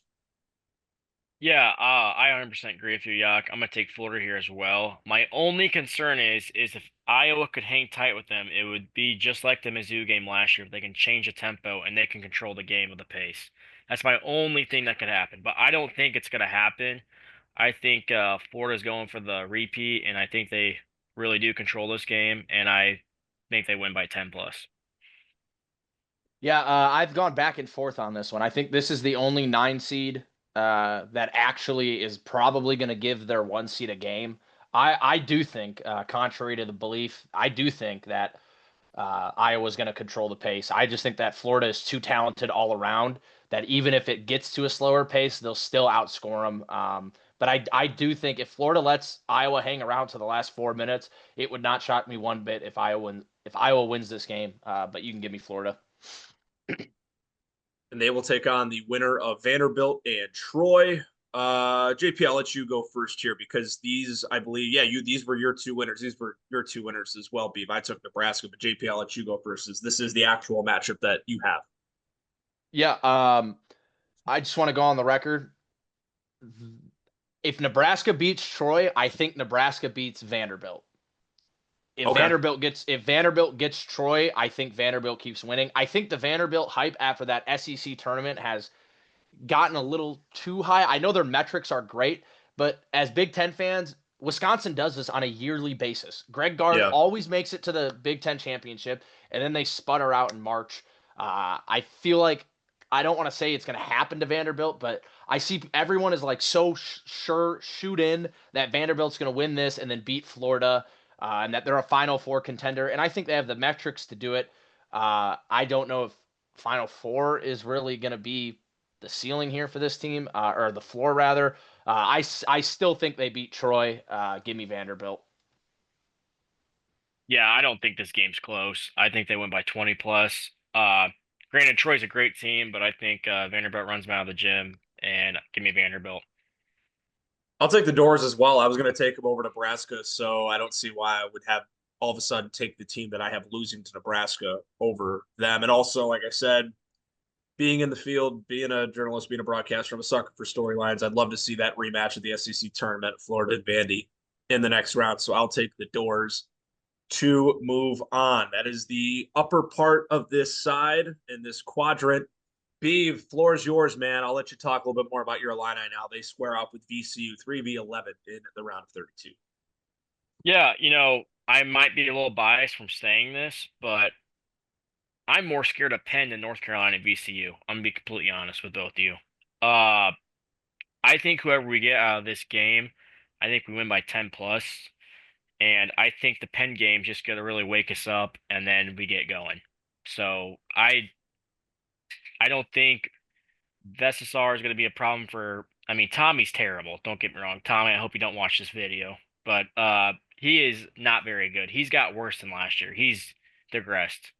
And Big Z, I cannot stand him shooting corner threes anymore. I mean, I saw a stat on Twitter that they are 3-33 from three in the last 10 games. Just get that in the back of your head. And we're just like, oh yeah, just keep shooting. They'll eventually go down. No, that's not the case for the Twin Towers. No chance. But yeah, I'm still taking Illinois over VCU. I think Wagler and Boswell and Stojakovic get this done. So I'll take the Illini as well, as much as it pains me to say that, as anti-Illinois as I am. I just think they're too good, and they'll get out of this opening weekend no matter who they draw. I think JP made a good point in our group chat when we were texting right after the bracket came out on Sunday that, especially with North Carolina being down their best player, I don't think Illinois could have asked for a better grouping with a chance to get out of the opening weekend, and I think they do so rather easily against VCU. Yeah, I don't think Illinois is going to struggle with this matchup at all. I think the size is going to be a big problem for VCU. I like VCU to hang around early, but second half, Illinois is just way too big. They're going to full go, no pause. Illinois is too big. They're going to run through VCU. And we round things off the bottom left quadrant. Number 2, Houston. Number 7, St. Mary's. Give me the Cougars, man. Kelvin Sampson. It's one of those where I don't think anyone really is like pro or against Houston, but it's one of those where he's been doing this long enough that you're hoping maybe, just maybe, he finds a way to get one eventually. This is one of his better groups, obviously being in the title game last year against Florida. They're hungry. They want it. And with St. Mary's, I just don't think they're deep enough to run with this Houston team. So I'll take the Cougars. I'm not going to say they're going to win it handily, but at the same time, I wouldn't be shocked if they don't struggle too much, similar to Illinois, to get out of this opening weekend. Yeah, I'll hop in here. I'll just shadow off you, Yak. I don't think this will. I think this might be close for early stages, but then towards the end, I think it gets out of hand and Houston takes care of business. This team's one of the best that Sampson's ever had, and they're not. I don't think they're better than last year, but they're up there. And Kingston Flemings is a dog, so. Yeah, I don't have much to say here. I like St. Mary's a lot. They play a similar brand of basketball to Houston. Houston just does it a lot better. Give me Houston. Good. And I All think right, left that's side it. of the bracket knocked out. Go to the top right. The Zona Cats, Arizona taking on Utah State. I'll start us off here too, if we don't mind, and then I'll kick it over for the next matchup, which should be a lot of fun. Utah State, we sung their praises in the opening round, and we also talked about how bad Villanova was. I've watched quite a few Arizona games this year. I've gotten to see the Cats, and man, they just find a way. The backcourt play, Jaden Bradley, conference player of the year, and just everything that they've been able to accomplish. Braden Burries as well as a freshman. He is absolutely electric. That guy should be a lottery pick this year. And just as well, Koa Pete, I know he's a guy whose game probably won't translate well to the pro level, but in the college game, it works out all right. It's coaching as well comes into a lot. I like Tommy Lloyd a ton, and just what this Arizona team brings to the table, that backcourt of Bradley and Burries, I don't think you're going to find much better. I know I talked about it if they happen to match up with Wisconsin or Arkansas. It is a great backcourt little quadrant that we have up here in the top left. Arizona's just too dang good. I cannot see them not getting out the first weekend. Yeah, I agree. I like Utah State. I think they're underseeded, but I really think Arizona handles them easily. Yeah, they got the end of the shaft on this one. I really wish they got, if they're gonna get underseeded, I wish they got a 10 seed. That's just my thing, 'cause I think they're gonna be a 2 seed better. They But should have avoided a 1 seed is what should have happened. yeah, exactly. They got screwed. I mean, granted, they got put up with the worst 8 seed that shouldn't even be an 8 seed, but I mean, they're arguably playing with the best 1 seed in the tournament. So, I mean, that sucks. So, but yeah, give me Arizona. I mean, I think this is pretty easy. This game would be a whole lot of fun. I'm pulling for this one. I really am. I want to see Wisconsin, Arkansas, and JP. I want to know your thoughts on it. I think Arkansas fizzles out quick. Unfortunately, I like them a lot and they're fun and Acuff's awesome. But Nolan Winter being back is really the decision maker for me on Wisconsin. I don't think Acuff having to play defense for a full 40 minutes, I think is really going to cause him to struggle on the offensive end. I think he's going to be tired having to go back and forth. They're going to cherry pick him out of Boyd and Blackwell are going to be setting ball screens for each other the whole game. They're going to find a way to make Acuff play defense. Give me Wisconsin. Beef. Yeah, I'll hop in here. Man, dude. So I don't know. This goes back and forth. Pains me to say this because I said this. I think this is a good year for the Big Ten, but I've told JP, big Arkansas fan this year. I really think they get it done because I've said this too. Greg Gard just can't find a way to win in March. He just can't. And I don't. You see it in the Big Ten tournament. He beat us, yeah, granted, but he can't get over the hump. He can't win the Big Ten tournament, and he can't get out of the first second round. I mean, I mean, they lost to, I believe, BYU that one year in the round of 32 when that team was loaded with, was it Tanji last year they had it? Was it BYU? Yeah. No, that Wisconsin had Tanji last year, yeah. Yeah. And that Yeah, was and so then annoying because the game, if obviously us being Big Ten fans, if you played Wisconsin, your game literally depended on if John Tanji was shooting the ball well in the first half. If he literally, Yep. scored 30 plus, you were probably going to lose. If he struggled at all in the first 20 minutes, you were going to win by 12. It was a really literally. frustrating But I mean, Wisconsin it's team. same thing again. But AJ Storr, when they had AJ Storr, who was unbelievable 2 years ago, they still didn't get out of the second round. So I mean, it's just we're in the same spot again, where I think I'm gonna have to take Arkansas until he proves me wrong. So I'm taking Arkansas here just because of the fact he hasn't succeeded in March yet. You can move Arkansas on, Drew. I'm going to sound so hypocritical because I preach Big Ten basketball and that I hate SEC basketball as a whole and how they play, and that I am so much more pro Big Ten style. And I love the backcourt of Wisconsin. That's why if this is the matchup, as a fan, I want this to be the matchup because this would be a lot of fun to watch. But as someone making a bracket, we talk about a matchup beyond the first round that you lose sleep over. That's this one for me. It really is. At the end of the day, you said it, Drew, comes down to coaching. I trust Coach Cal. He found a way to do a lot with nothing. Not nothing, but it was clearly going to be one of his weaker personnel squads at Arkansas, with it being his first year. He found a way to get past the opening weekend, get through St. John's, and keep rolling. I think he can outcoach Greg Gard in this one, but it wouldn't shock me if Wisconsin finds a way as well. But this would be a really fun matchup, and regardless of how it shakes, this is what I want to see. So So I'll take the Hogs. so let me ask you that you two both this real quick. Can you see Wisconsin beating Arizona? Because No, I can't see Arkansas even beating Arizona either. I think Arkansas has a better chance than Arizona, but I don't I think either of them are going to beat them. I agree. Or Yeah. than I, Wisconsin, but I I don't think Yeah. think either of them are going to beat them. Johnny Fana had Arkansas knocking off Arizona in his bracket. I do believe I saw that earlier today. I'll second that. I that's part of the reason why I'm moving them on. I think they'll have a better shot if push comes to shove. We round out the top right hand quadrant.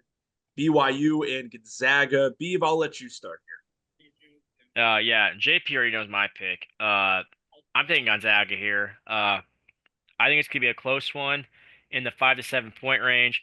I'm a big Zags fan. I love Graham Ike, oldest team in the country. They have former Illini Adam Miller, Tyson Grant Foster, who I love from Grand Canyon.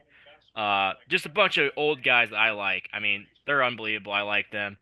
I believe they have. No, they don't have him anymore. They don't have Venter still, do they, JP? Mm-mm. Yeah, he's gone. But they have someone else similar to him that I really like. I can't think of his name at the moment, but I love the Zags team. If Braden Huff can somehow get back for the Sweet 16, I truly think they can make the Final Four. I'm not going to take them to the Final Four, but I truly think they can go to the Final Four if Braden Huff comes back and he looks okay. So I'm taking Gonzaga here.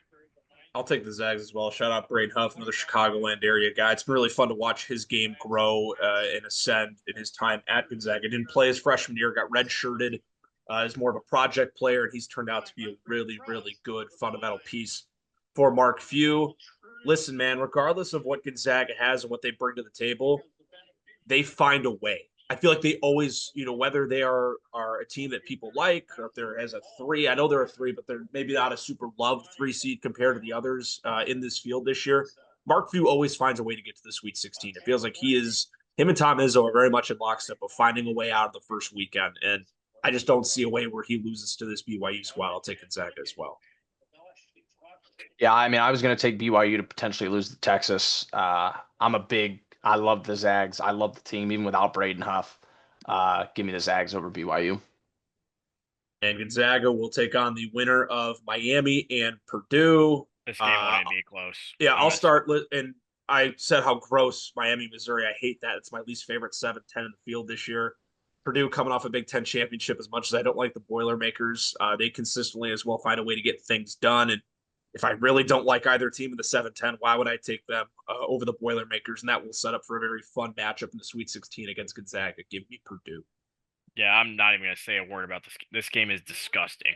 I'm interested. I'm more interested to see what the spread is on Purdue for myself to hammer it more than to watch the game myself.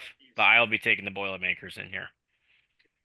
I think Purdue wins, but I do want to point out that Malik Renew has given Matt Painter fits before, and Malik Renew beat Purdue twice when he was at Indiana. So I think this game's gonna be a lot closer than people expect it to be. All right. All right, we were at Back to the our bottom, Drew. sweet. You skipped I did it again. God damn yeah. it. Sorry, guys. I was gonna say, I almost fell. You got me to fall for it too, Beef. In the Midwest, Michigan taking on Georgia. Do we really need to say much here? I mean, the I don't have No. Wolverines much to are a say. Give me wagon. Michigan. Yeah. Yeah, Landenborg's incredible. Mara as well. This one's interesting. JP, did you have both Akron and Hofstra, or no? You were Texas Tech. Drew, you liked Akron and Hofstra. Did you take both of these two? I did, yes. So I'll let you start here because these are your two winners. So, it's funny because we just talked about how Purdue has a cupcake walk, and respectfully, none of these teams are beating Michigan next round, but it's still fun to watch. I mean, who doesn't like cheering for upsets? The Cinderella teams, whatever. Give me Hofstra just because they have the better guard play and they can shoot the ball better. I'm gonna take Hofstra here. JP? Yeah, I mean I have Texas Tech going to the Sweet 16, but if this was the matchup, I would put my child's college fund on Hofstra. Yeah, I only had Akron winning one game. I had them beating Tech, and I'd have them lose to Bama. So I guess if we're saying the team that's going to beat Bama, hypothetically here, would probably also beat Akron. So Hofstra, I guess, in our bracket to the Sweet 16. We round things off in the bottom right hand quadrant with Virginia, Tennessee, 3v6. I like this Who's squad a lot. This is one of the better Virginia teams we've seen in quite some time. And I know we said that Tennessee would take down the winner of Miami, Ohio, and SMU. And regardless, they shouldn't struggle much in that regard. I'll keep it short and simple. I'll take the Who's. I feel like they have a run in them this year, and they're really starting to build things back up since things have gone by the wayside over the last few years. So it's good to see them back at a higher seed in this tournament this year. Yeah, I'll hop in real quick. I'm gonna take Virginia here. I think this game might be close. We'll see. But I think this is really where they start to get back into their original self when Tony Bennett was there. So move them on. JP, you got anything else? I have Tennessee winning this. I think they are going to kill Virginia on the boards. And like I mentioned in the SMU game, if Tennessee gets past SMU, I think they're going to the Sweet 16. I trust the veteran guard play. Ament is a stud, and they kill on the boards. I really like Tennessee to upset Virginia here. All right, and our final matchup to get into the second weekend, Iowa State against the 10 seed Santa Clara. JP, you want to start us off here? Iowa State. Thank you. Enough said. I was gonna say the same thing. This will be an ass kicking for what I want to say. I will take an alternate spread on this game at minus 20.5. Okay, okay, now I'm getting grouped in with that, so now I need to explain myself. I don't think it's going to be that bad. I actually would take a Santa Clara to cover. They're big. I think their size is actually going to cause a problem for Iowa State, but Iowa State just has too many scorers that I don't think Santa Clara will be able to keep up towards the end of the game. But I do think if like the spread's 12.5, you can give me Santa Clara on the plus 12.5. No chance. Yeah, TJ Otzelberger's group dances on. I don't think we have much to add there. This is a really fun Iowa State team. I think they too are built for a deep run in the tournament this year. So we look to the top left in the Sweet 16. We will do both of our Sweet 16 matchups, and then we'll hit one last intermission before we round things off here on quite the lengthy episode of the Just Beavin podcast, our second annual March Madness show. Duke taking on Kansas. I'll make it short. I had Kansas losing to St. John's. I have whoever losing to Duke. This Duke team is unreal. They're built for March. John Shires continuing to establish himself as one of the best coaches in the country, picking up and continuing on the brotherhood. And I think he cruises on the Elite Eight. Yeah, I'll let Drew go next because he can ramble about Kansas, but I think it was Ryan Hammer who actually said this. I think everyone's looking for a reason to pick against Duke. Like they're searching for anything to pick against Duke. This is a number one rated defense. This is the number one rated defense in the country. Cam Boozer's a stud. Caden Boozer played phenomenal in the ACC. I don't think they're going to miss Caleb Foster as much as everyone thinks they're going to. Give me Duke here. Yeah, I'm just gonna keep it short. I think Kansas wins just because I picked Ohio State. Even if I had Ohio State and Kansas, I still was gonna pick Kansas. Uh, I don't know. I just think I don't know. I just have this weird feeling, guys, that Duke's gonna lose in the first weekend. I don't know. I just gotta trust my gut here, and that's what I'm going with. You guys can call me crazy, but Duke's moving on. Make sure we'll clip it and come back to it. Our final matchup before we hit the intermission: Michigan State, UCLA. I mean, I know as a fan, my bias runs out at some point, but I saw what I saw when this Michigan State team took on UCLA at the Breslin Center. Granted, that's not where they'll be playing this game in the Sweet 16 if this is what we see. And on a neutral site, UCLA controlled that game in Chicago and handled them in the Big Ten tournament. I can't see Tom Izzo losing to Mick Cronin twice. I really can't. I think this Michigan State team is much better. I know Bilodeau is probably the best big in this game, and I think the depth of the front court for the Spartans can really get after it. The one thing that worries me is how strong UCLA's backcourt is. Guard play wins you games in March. It gets you further, and that's what'll be concerning. But I think if Michigan State can control the glass and keep things good in the paint, and UCLA's just got to not hit as much from outside. They shot the ball really, really well in the Big Ten tournament. That's what carried them forward. That'll help out a lot. Don't love this matchup. I don't love that it's UCLA again, but I just can't see us losing the Bruins one more time. I'll take Michigan State to move on to the Elite Eight. Yeah, I'll go real quick. Izzo he succeeds in March, and so I'm gonna ride the trend, and I'm gonna take Michigan State here. I think they bounce back and get him back. Like you said, Yak, I don't think they'll lose twice to him. I like UCLA, but I think 2 games is enough for them. Yeah, I feel like it's always me being the one versus the two. I'm taking UCLA. I think they showed that they can. I think they just started off slow at the beginning of the year. I think they're a top four team in the Big Ten. I think they. I don't even think it was as close as the score showed. Granted, Bilodeau left. I think they absolutely wiped the floor with Michigan State. I think they have better star players. I think yeah, I really just think they're a much better team than Michigan State is. I think they're more complete. I think they play better defense. I trust Donovan Dent, Bilodeau more than I trust Fears and Kohler. Maybe would be the next best shout on that team. And you keep mentioning losing twice to Mick Cronin, but I'm gonna pound the table for Mick Cronin until I can't anymore. I think he's one hell of a coach. He's made a Final Four more recently than Tom Izzo, and I think that's a testament to Mick Cronin as a coach. And I really like Mick Cronin. I think they'll be well prepared for this game. All righty. We are hitting the home stretch here. Don't go anywhere. One last break here. The second annual Beaver Fest bracket on the Just Beavin podcast. So we have knocked out part of our Sweet 16 into the Elite Eight. We'll pick up one last time out of our final intermission on the Just Beavin podcast, our 2026 March Madness bracket. Fellas, we have a rematch from the SEC tournament, Florida against Vanderbilt. JP, I'll let you start here. Who do you have taking this rematch? Yeah, I got Florida. I think Vanderbilt caught him on a bad game, and I like the Vanderbilt hype. Tanner's awesome, Miles is awesome, but I think Florida's too deep. The guard play started to get good towards the end of the year, and I'm just going to trust Todd Golden. Yeah, I'm gonna shadow you. As much as I love Vanderbilt, Duke Miles is great. Tyler Tanner is awesome. Uh, I'm gonna trust Todd Golden, the reigning champ, and Xavier Lee's been playing some great basketball, especially Boogie Fland and Condon. They look great. So I'm gonna go with Florida. I'll take the Gators as well. Vanderbilt hype train will end here. They'll get their vengeance. The defending champs will dance on for me. And they will take on the winner of Illinois in Houston. Beeve, floor is yours. Yeah, I'll just make it quick. It's in Houston. I I'm gonna take us to win just because I think whoever has the better offensive game is gonna win this game, and I'm hoping that we show up better than them. But and I'm hoping this is a revenge game for Brad Underwood after what happened the last time we played Houston. Was if you guys remember, we played them. I believe it's 4 years ago now. Yeah, 2022. 4 years ago now, when we were down That's crazy. 5 or 7, when RJ Melendez had a fast break dunk and got the worst technical I've ever seen in my life, and we lost that game to go to the Sweet 16.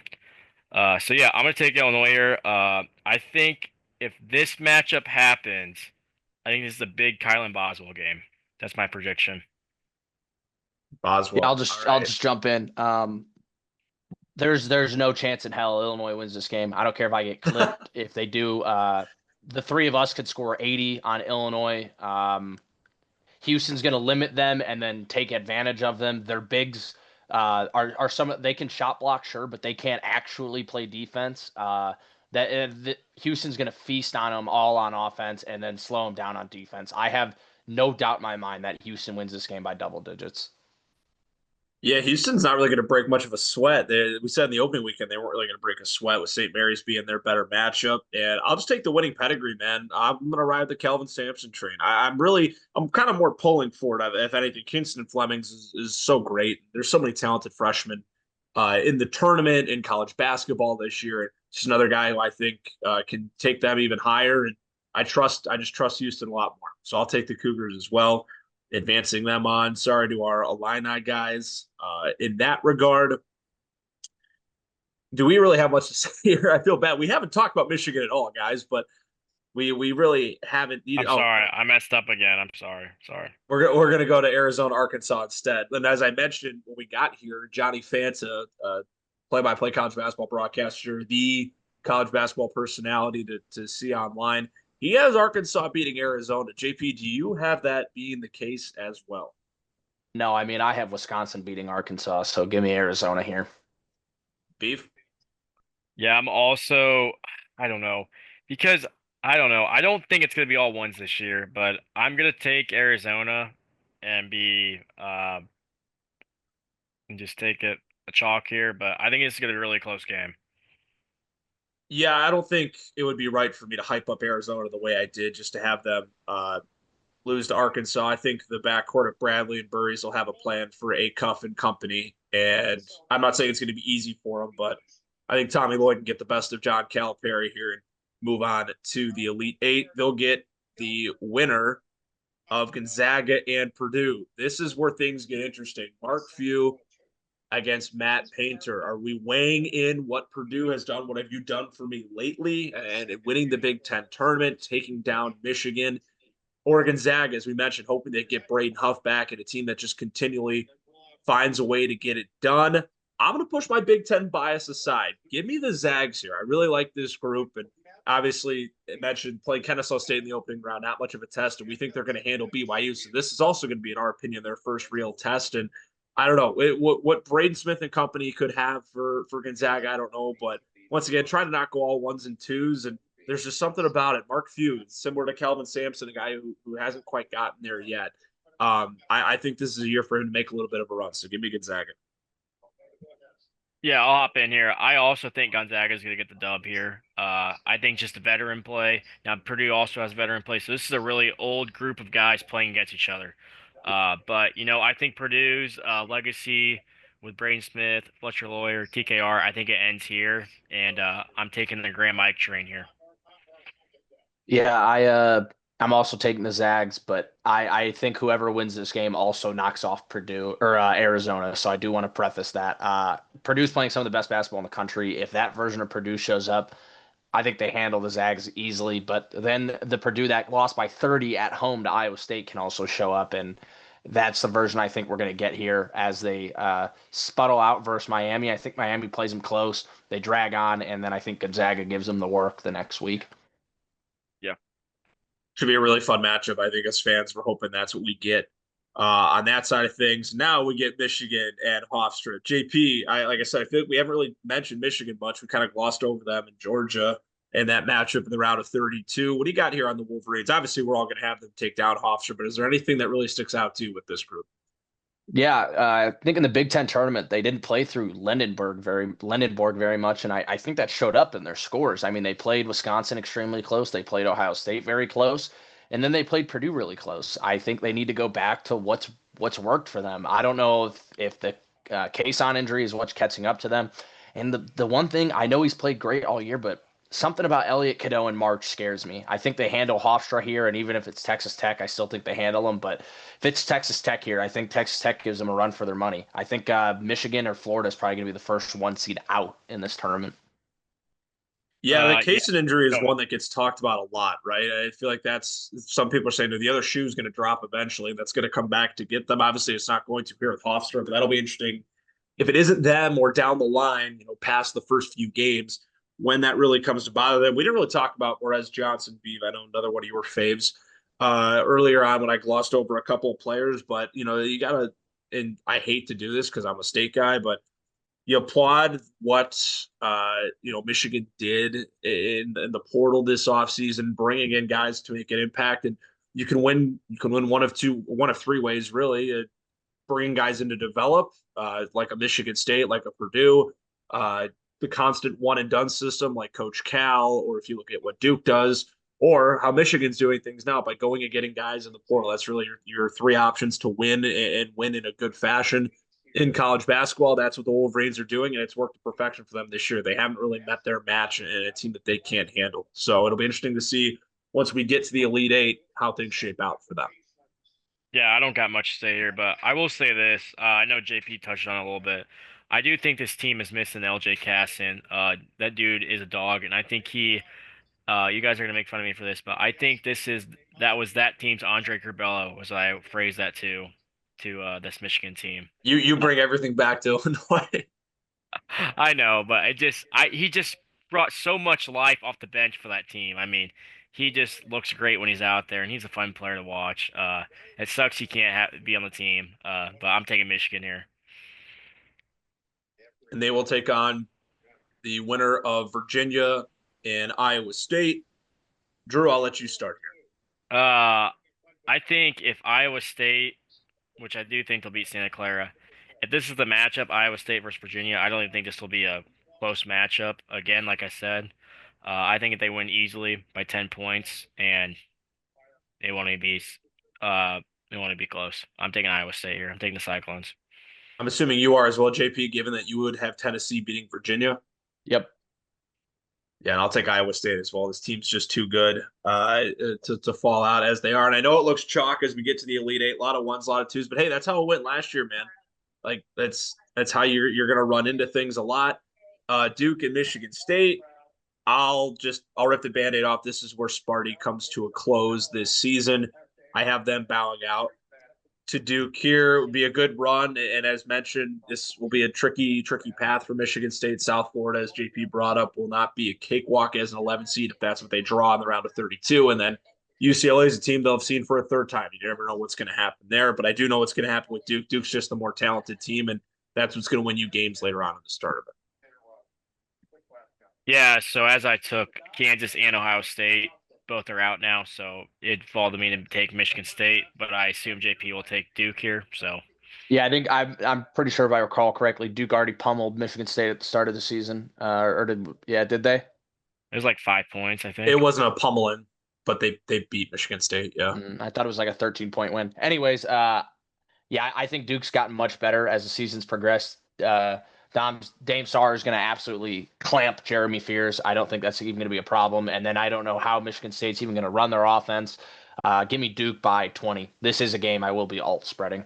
It's just a reference. It was on December 3rd, Saturday. It was 66-60 Duke. Michigan State led 34-31 at the half.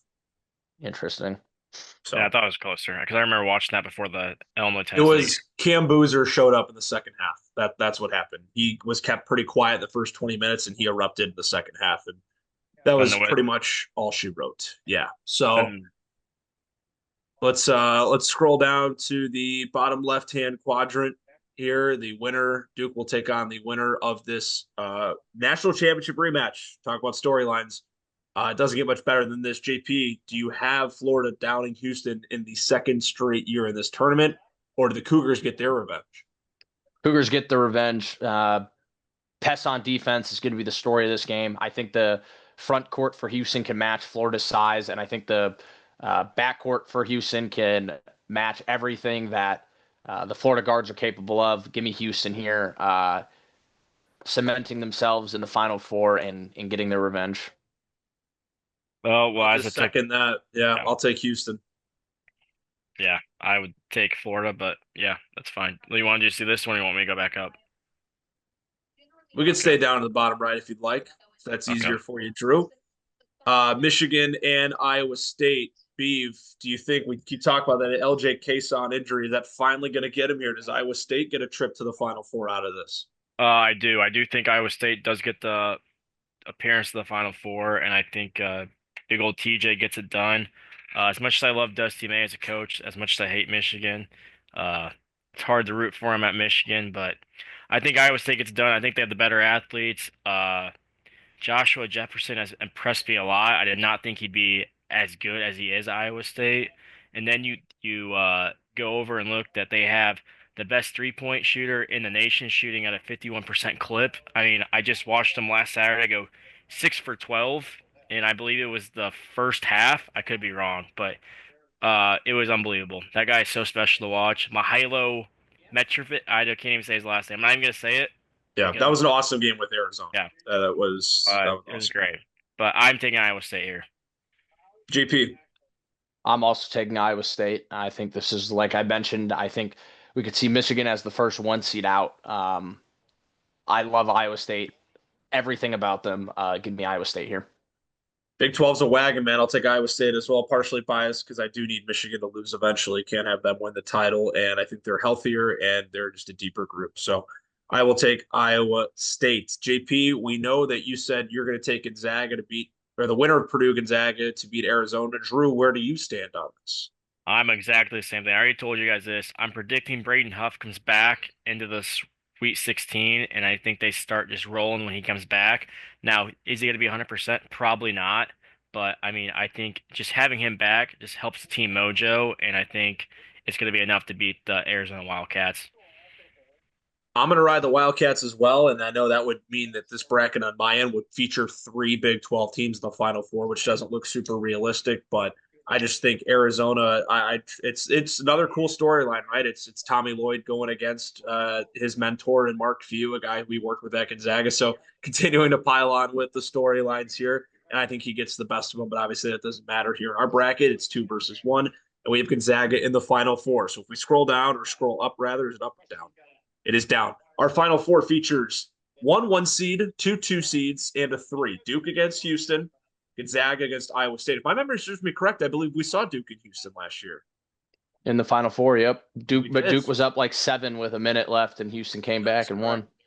In a rematch. So, JP, I'll toss this back to you. Who wins this rematch? Yeah, I'm gonna combine both here because I'm gonna go literally off of what you just said. I uh I think we see a Big 12 championship here. All right. And so I'm going to take Houston and I'm going to take Iowa State. Uh, and in that matchup, I'm going to take Iowa State as my eventual champion to get the best of Houston. I think it's, again, this is what I pointed out with Drew earlier, looking for a reason for Duke to lose, but I do think Houston is the capable team to bring down Duke. They have a great front court, like I mentioned. Their back court's pesty, and the thing with Houston is everyone on the floor can be the guy to score for them. So Dame Sarr can take someone out of the game, and it doesn't really hinder Houston all that much.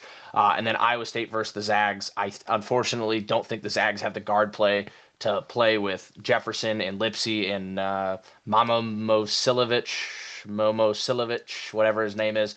But anyways, yep. And then I'm going to take Iowa State over Houston in what has been two great matchups in the Big 12 play. So give me Iowa State as my eventual champion. I have the exact same title matchup, but I'm going to take Houston. I agree with everything you said. A lot of star freshmen will be on display. Fleming's for Houston as well. And obviously with Duke, all the guys that they have that are going to go into the draft, Boozer and company. But I trust Sampson and I trust the more experienced guys that they have just a bit more in that spot. And we're talking Iowa State Gonzaga. We saw what Iowa State did in the Big 12 tournament, toe to toe with Arizona. That was a fantastic game. I think the Big 12 was the best league in college basketball this year. And I think they're just more built for the big stage. I think they are prepared for a moment like this more than Gonzaga is. And guard play, it all comes down to that at the end of the day. So I have both two seeds as Big 12 representatives in the national title game, but Kelvin Sampson's going to get it done. The Houston Cougars in this situation, in this bracket, will win the national championship. Drew, it looks like it's all down to you. Yeah, so I would have the same thing. If this is the Final Four, I would have the same thing. I think Houston wins, and I think Iowa State would beat Gonzaga. As much as I love my Zags, I think the road ends here. But going forward to the championship game, I think Iowa State does take down Houston, and I think it's going to be somewhat close. I do think it's going to be close, not even somewhat. It will be a great game, but I think Iowa State gets the better of them just because they have the better pure scorers, and I think Iowa State gets it done. Taman lip Alrighty. syncing. So there you have it in our Just Beavin bracket, second edition. Iowa State national champion in 2026. This was quite a marathon of an episode. Fellas, do we have any last thoughts before we send these people on their way? Yeah. What do we want as a tiebreaker? 169. 169, dude. They're not going to score 80 points apiece. Let's go 130. Let's go 143. 142. Oh, That works for me. 142.5.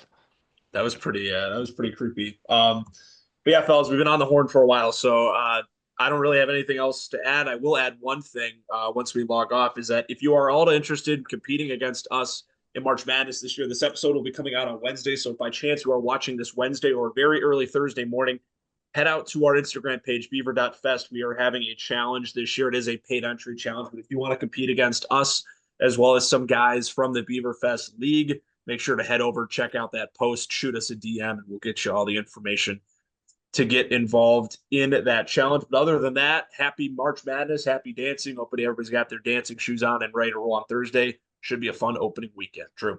Hey, real quick, I was gonna ask you guys, since I am going to Vegas, I thought it'd be fun if we all did one pick from the first round, and I'll throw a slip in right when I walk into Vegas tomorrow at about 7:30, if you guys are cool with that, and then we could post it on the Beaverfest little page if we're all good with that.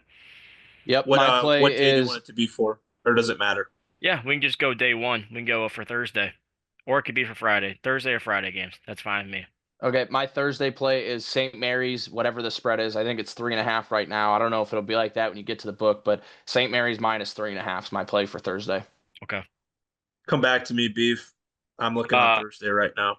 okay, I'm gonna go Utah State spread. I think they do they play Thursday? I don't even know. They If don't. I not, actually have my Thursday play now if you want all to right, take a look. go ahead, go ahead, go ahead. Throw in South Florida plus 4.5 for me. They're on Thursday, and I have them winning that game outright, so it would only make sense. I'm not going to have you take their money line. No, Just let's do because money line. If you believe money line, do it. It's your pick. Let's do money line. Let's do it. South Florida plus 4.5. We'll stick on the spreads. We'll keep it clean. Okay, I want to do what you want to do, Yak. This is your Plus 4.5 is what I want to do. Okay. South Florida plus 4.5. All right. All right. I'm gonna go with. Okay. I'm gonna do it. I'm gonna take the over in the Illinois games since I can bet on the Illinois games. Oh, I'm gonna God. I'm gonna take the over in the Illinois game. That's what I'm gonna do. Just can't help himself. No. He just can't help himself. I Any can't. last thoughts, JP? Drew got his bets in. I shouted out the Instagram and the challenge. Anything else you got to say before we sign off? Happy March to all those who celebrate. Sit down on the couch this weekend, enjoy yourself, relax a little bit, have a beer, have some fun, and remember, Illinois will not be a champion in April. Oh, Jesus Christ. All righty, Man. there we have it. Thanks so much for tuning into this marathon of an episode. Make sure to stay tapped in. We'll have some more NFL offseason content in the coming weeks right here on the Just Beavin podcast.